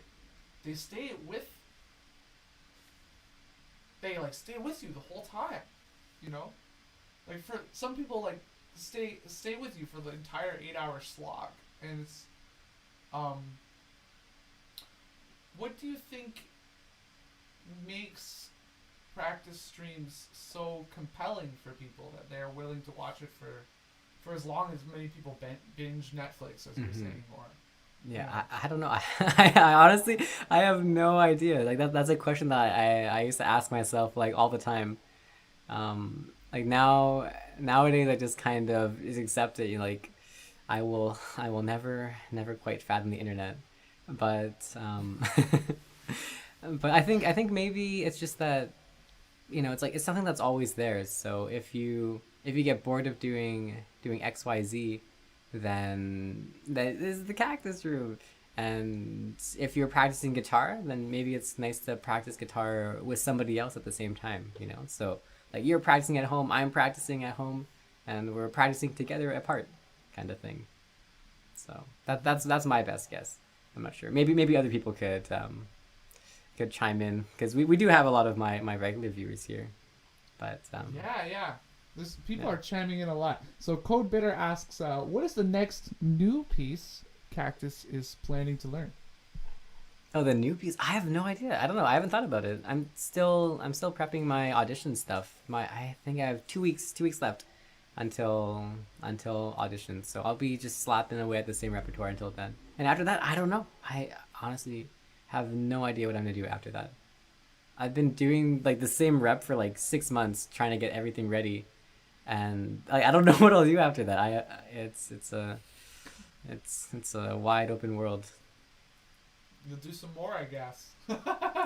Oh yeah, I see a cheeky comment. I should probably finish the third movement of the aquarelle and get that thing up and running. Oh no, I did the exact same thing. Yeah. The doctoral recital, I played the first 2 movements and Yeah. The third movement. Yeah, it's hard. It's a doozy. I'm scared of it, honestly. It's a lot. Yeah. Yeah, I learned it in like 3 months. It was just too. It was too. Yeah. It was too fast. Do your fingernails ever get sore? That is a question by Dr. Death at 30. That's a great question. He asks that question every night. It's like a running joke. Okay. He's not new. He lies. He says he's new, but he's not. All right. But yeah, no, fingernails don't get sore. Except one time I filed my nail like too hard and I like cut the bottom of my nail, or like like the like under the fingernail, Yeah. Yeah, one time I was in a concert and I was playing this like 10-minute Bach fugue. I know the E minor one. Yeah. And I just started bleeding. Really? That's metal. Because I cut it too far. I was like bleeding over the Bach. It was awesome. Oh man. Yeah. Everybody says that like if Bach were a modern day musician, he would be like just like writing raining blood. It's like. He'd be like toasting a boss. Yeah.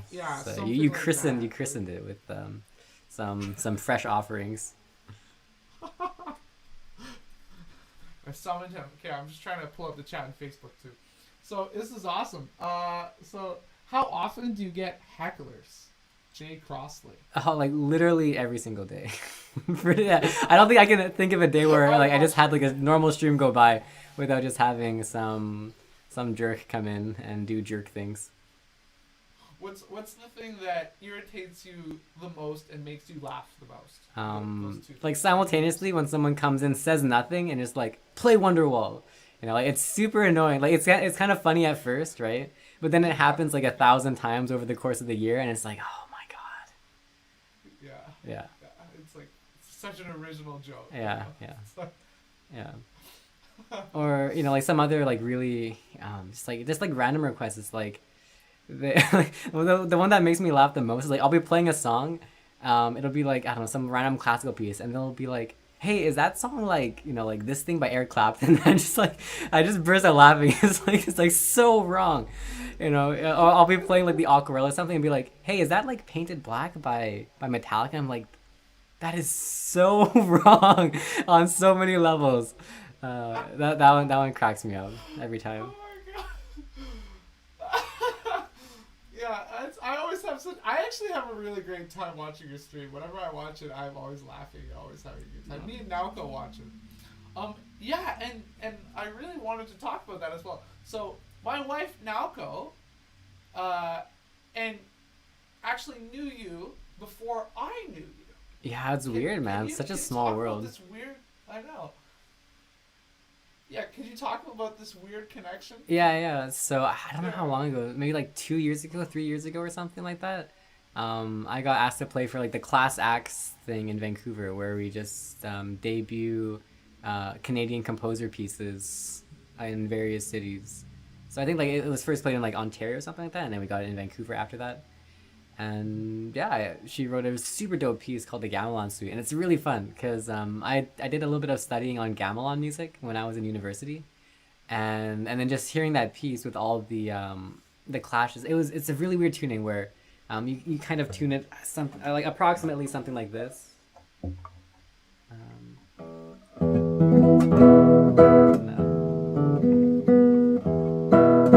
So if you play accordion. Just like everything's just like slightly like clashy when you play octaves unison.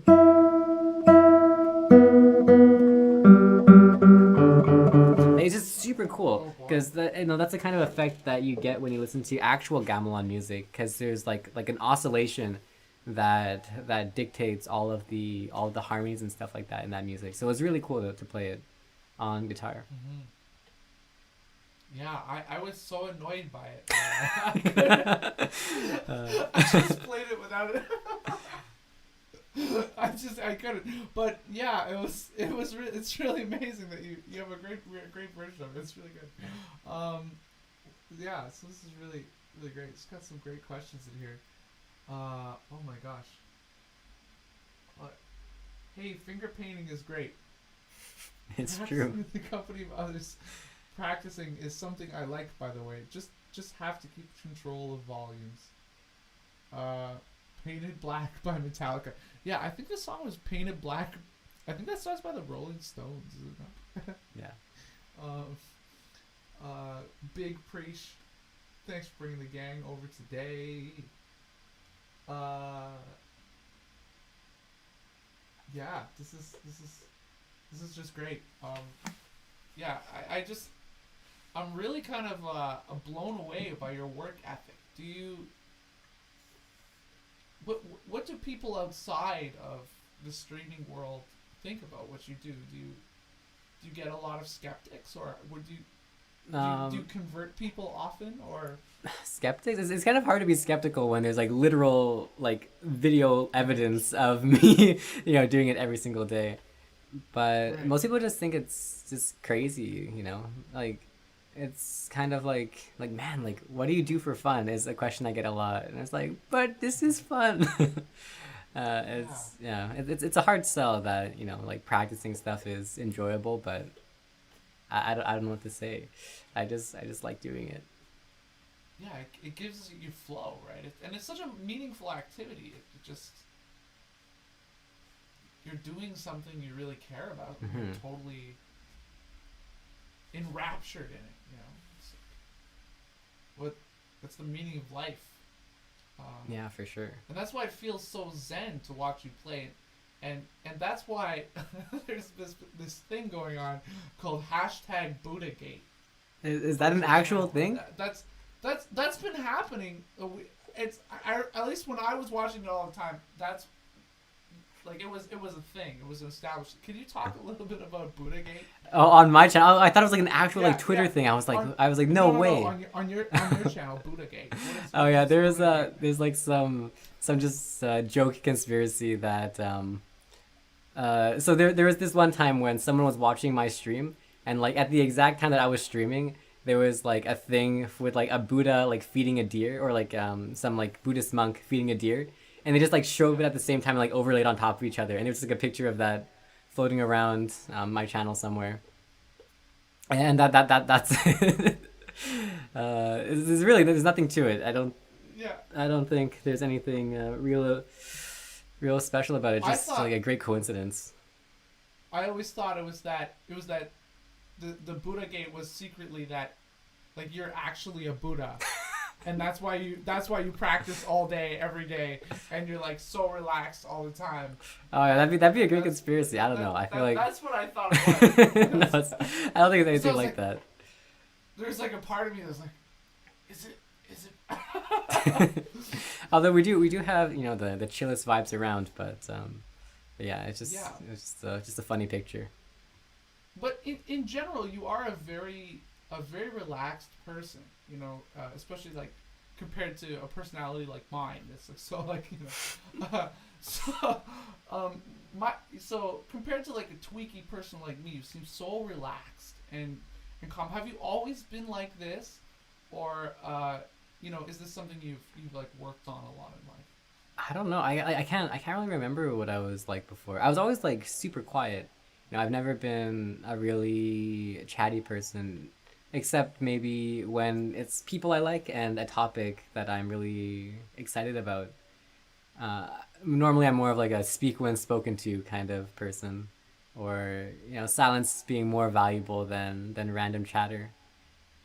But when I started getting into meditation and Tai Chi, that's when it just like became even chiller. And yeah, if it was chill before, it's like how do you say, cryogenic after that. So tell me a little bit about like the meditation Tai Chi. How did you get into that? How does it change your life? Or how does it impact your guitar playing? At like I think my second year in university or something, I think maybe my family noticed I was really down in the dumps or something like that. You know, going through university problems. I think every student who goes to university has depression at some point. And like my first couple of years were pretty rough, transitioning into the chillness of high school into the really just like bomb work of university, because music school is super rough, right?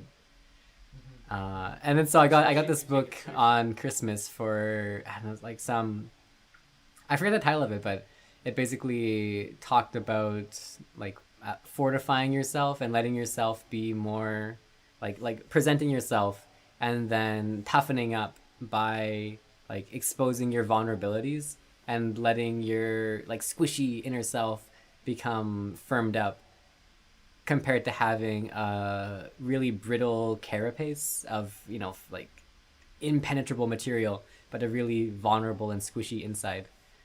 And then that book also included guidance for meditation and visualization exercises and stuff like that, in the latter half of the book. And yeah, so that was really really helpful. It was a good read. And so you just started meditating just from the book? You never like had a teacher? Yeah. I just kind of took what they said, applied it to myself, and then I didn't really like the concept of meditating just kind of like sitting there, cross-legged, like kind of thing. So I adapted it to be on the go. So like meditating while practicing, meditating while walking, on the bus, whatever, reading a book, just kind of incorporating it like for all sorts of daily activities, so that instead of just sitting down and doing it in a meditation session, it's kind of like the whole day is pretty much meditating kind of thing. Yeah, that's really profound. That's mindfulness in your everyday life. It's pretty awesome. This dropping some wisdom over here. This is great. And can you talk a little bit about Tai Chi as well? Sure. How did you get into Tai Chi? How's Tai Chi? My dad started doing Tai Chi at like the at the community club, and then roped me into doing it too, and honestly it was great. I think like the single best thing that happened to my guitar playing was learning the Tai Chi stuff, because like everything I learned from Tai Chi ended up being applicable on guitar pretty much. Like the fluency of motion, their practice methods for doing things. Like there's a thing I talk about on stream a lot, which is like kind of like measuring the distance over like a distinct time period, like like 1, 2, 3, and you end up going from like this location to this location over X amount of time. And like I just applied that everywhere, and it made the playing really smooth and effortless to improve after that. And then the posture and the muscle control and stuff like that, and just like the awareness of like all the different muscle groups that you're recruiting at any given time, like super useful. Interesting. And can you talk a little bit about that time and distance there? I'm actually really interested. Sure. Let me just tune this guitar back up. I kind of ruined it. Sure, yeah.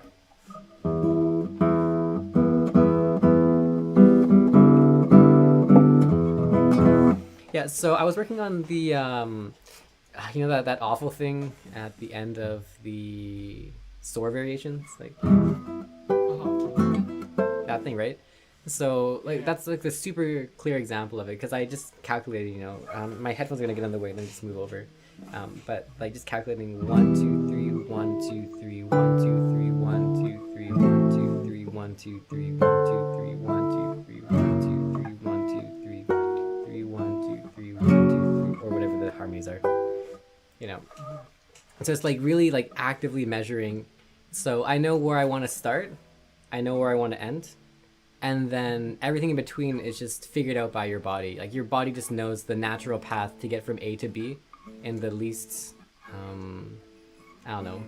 excessive way. And Right. And yeah, so most of the time I just like measure out how I want to do something, find out my start spot, my end spot, and then just smoothly transition between the two. Very cool. Yeah. Very, very cool. This is so amazing. So, yeah, just a few more questions we have here. I have a few more, but does anybody else have more questions? Oh, is there a place we can acquire the sheet music for Titulo Generico? Oh, yeah, you could find it on my Discord, or you could send me like a message, either on Twitch or on Facebook or something like that. But yeah, I'll just let me know and I'll post it for you. Link your channel here, twitch.tv/Cactusroom. Perfect. This is a great channel. Really, really check it out. It's yeah, you stream every single day, right? 7 days a week? Yep, every day. Just amazing. It's how many hours have you accumulated so far? Oh, Have dude, you actually so done, many. like- Yeah, I checked my logs the other day. I streamed for 5,000 hours since I started. Yeah, Wow. it's a decent amount of time. 5,000. You're halfway to being like an elite musician just through that. yeah, Really. it's wild. And yeah, it's really. I mean, you already kind of are playing. You are playing at really, really, really high level. It's just wow. Wow. So yeah. It's just so well. So are there any other topics you'd like to talk about in your stream? Other things that you do on stream, or other interests you have in your guitar life that are just like there's so many things. Yeah. I don't know. I'm more than happy to talk about anything. I really like reading books. That's one of my big hobbies. I really like psychology. That's another big hobby. Okay. But yeah, I don't know. Yeah, psychology always seems to be a thread in your. Yeah. Yeah. That's. Do you take courses outside of music? I did my minor in psychology stuff. So I basically spent like all of my free credits doing that. It's always been an important thing to me ever since high school.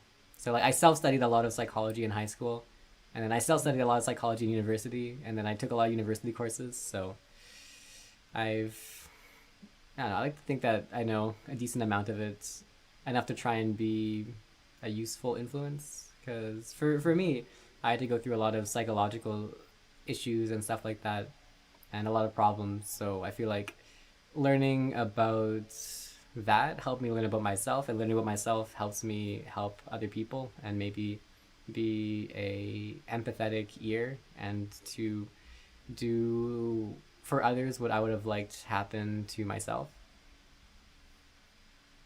Very, very cool. Yeah. In my doctorate, I'm actually studying.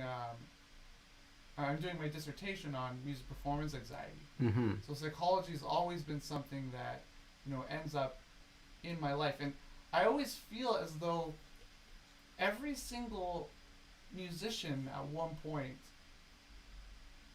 has to do some form of therapy, almost like a sort of self-analysis, in order to really understand how to get to the next level of playing. I feel there are so many mental blocks that come from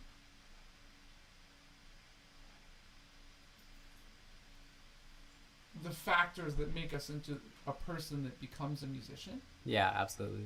And yeah, and I always find that those things are, yeah, has psychology helped you understand those things better? What are the factors that made you become a musician?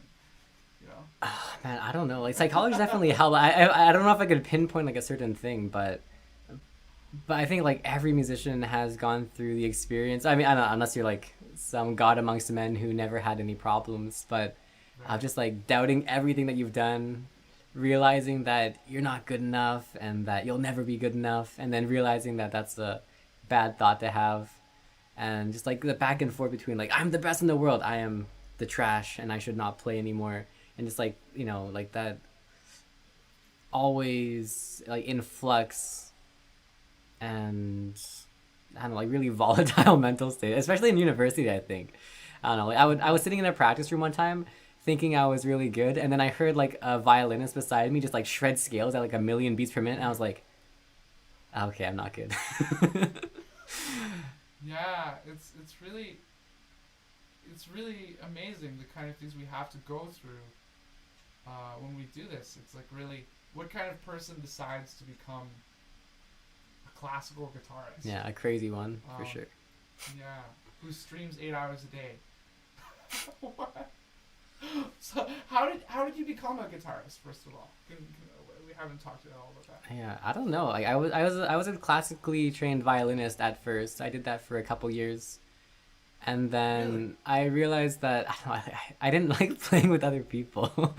Not because it wasn't fun or anything like that, just because like they were never prepared, and I thought it'd be nice if I could just practice by myself and have it sound like the same as it was on stage, compared to having like a piano accompaniment and you sound very boring by yourself, and then the accompaniment makes it like really come to life with the supporting harmonies, or having like a whole ensemble of people who don't practice and being the only one in tune kind of stuff, you know.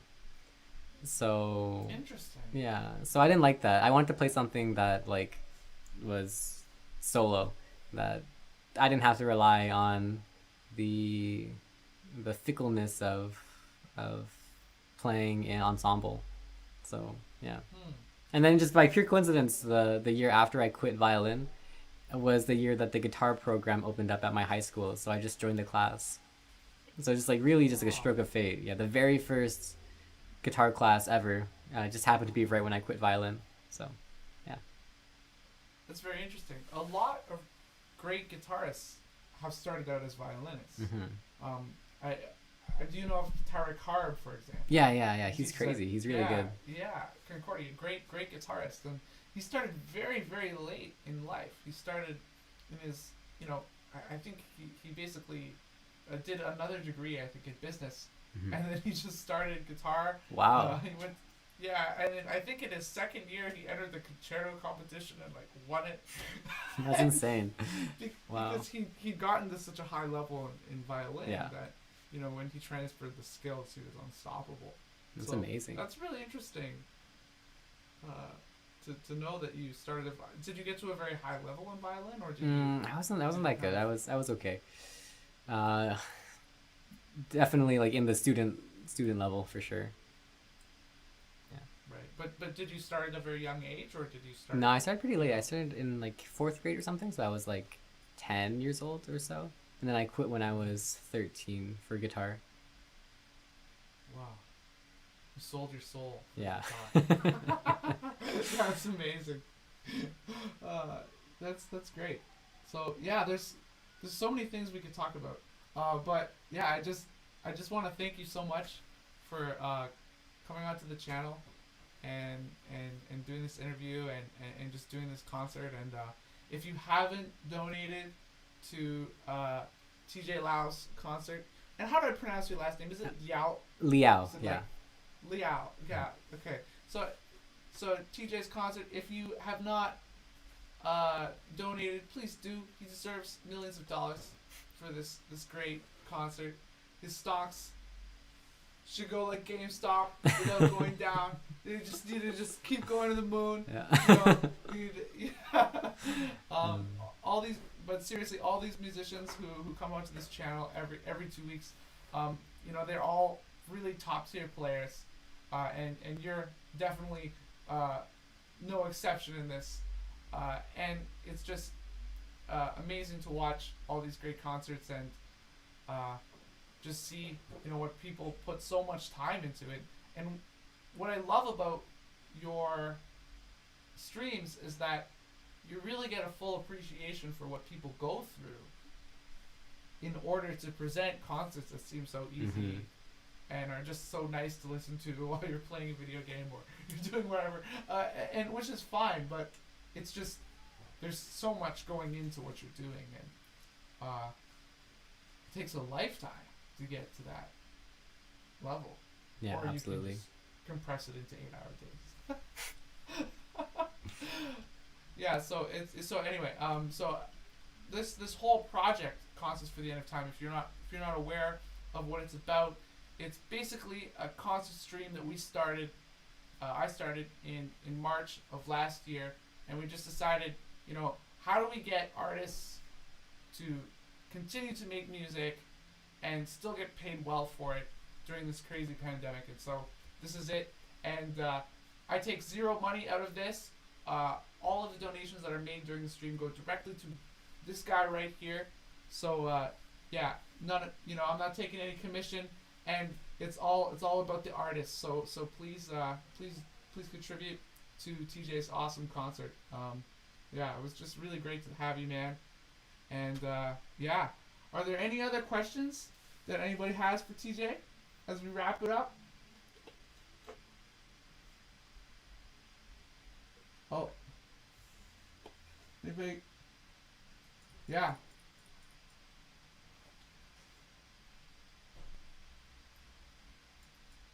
Yeah, it was great to hear about your life.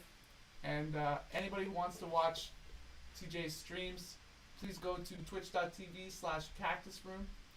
And it was great seeing you, man. Yeah, Thank you so much. It was great to be Yeah. here. Thanks for the invite. It was really fun.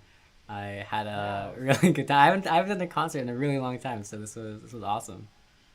Yeah, it was great. On the Facebook side of things, I see a lot of your family members are here too. Yeah, So yeah, it was yeah. just They're really, super really cool. supportive. Yeah, everybody loves you. So it's great. And thank you so much for everyone here who donated. Yeah, so I will talk to you about that later and make sure that money gets to you right soon.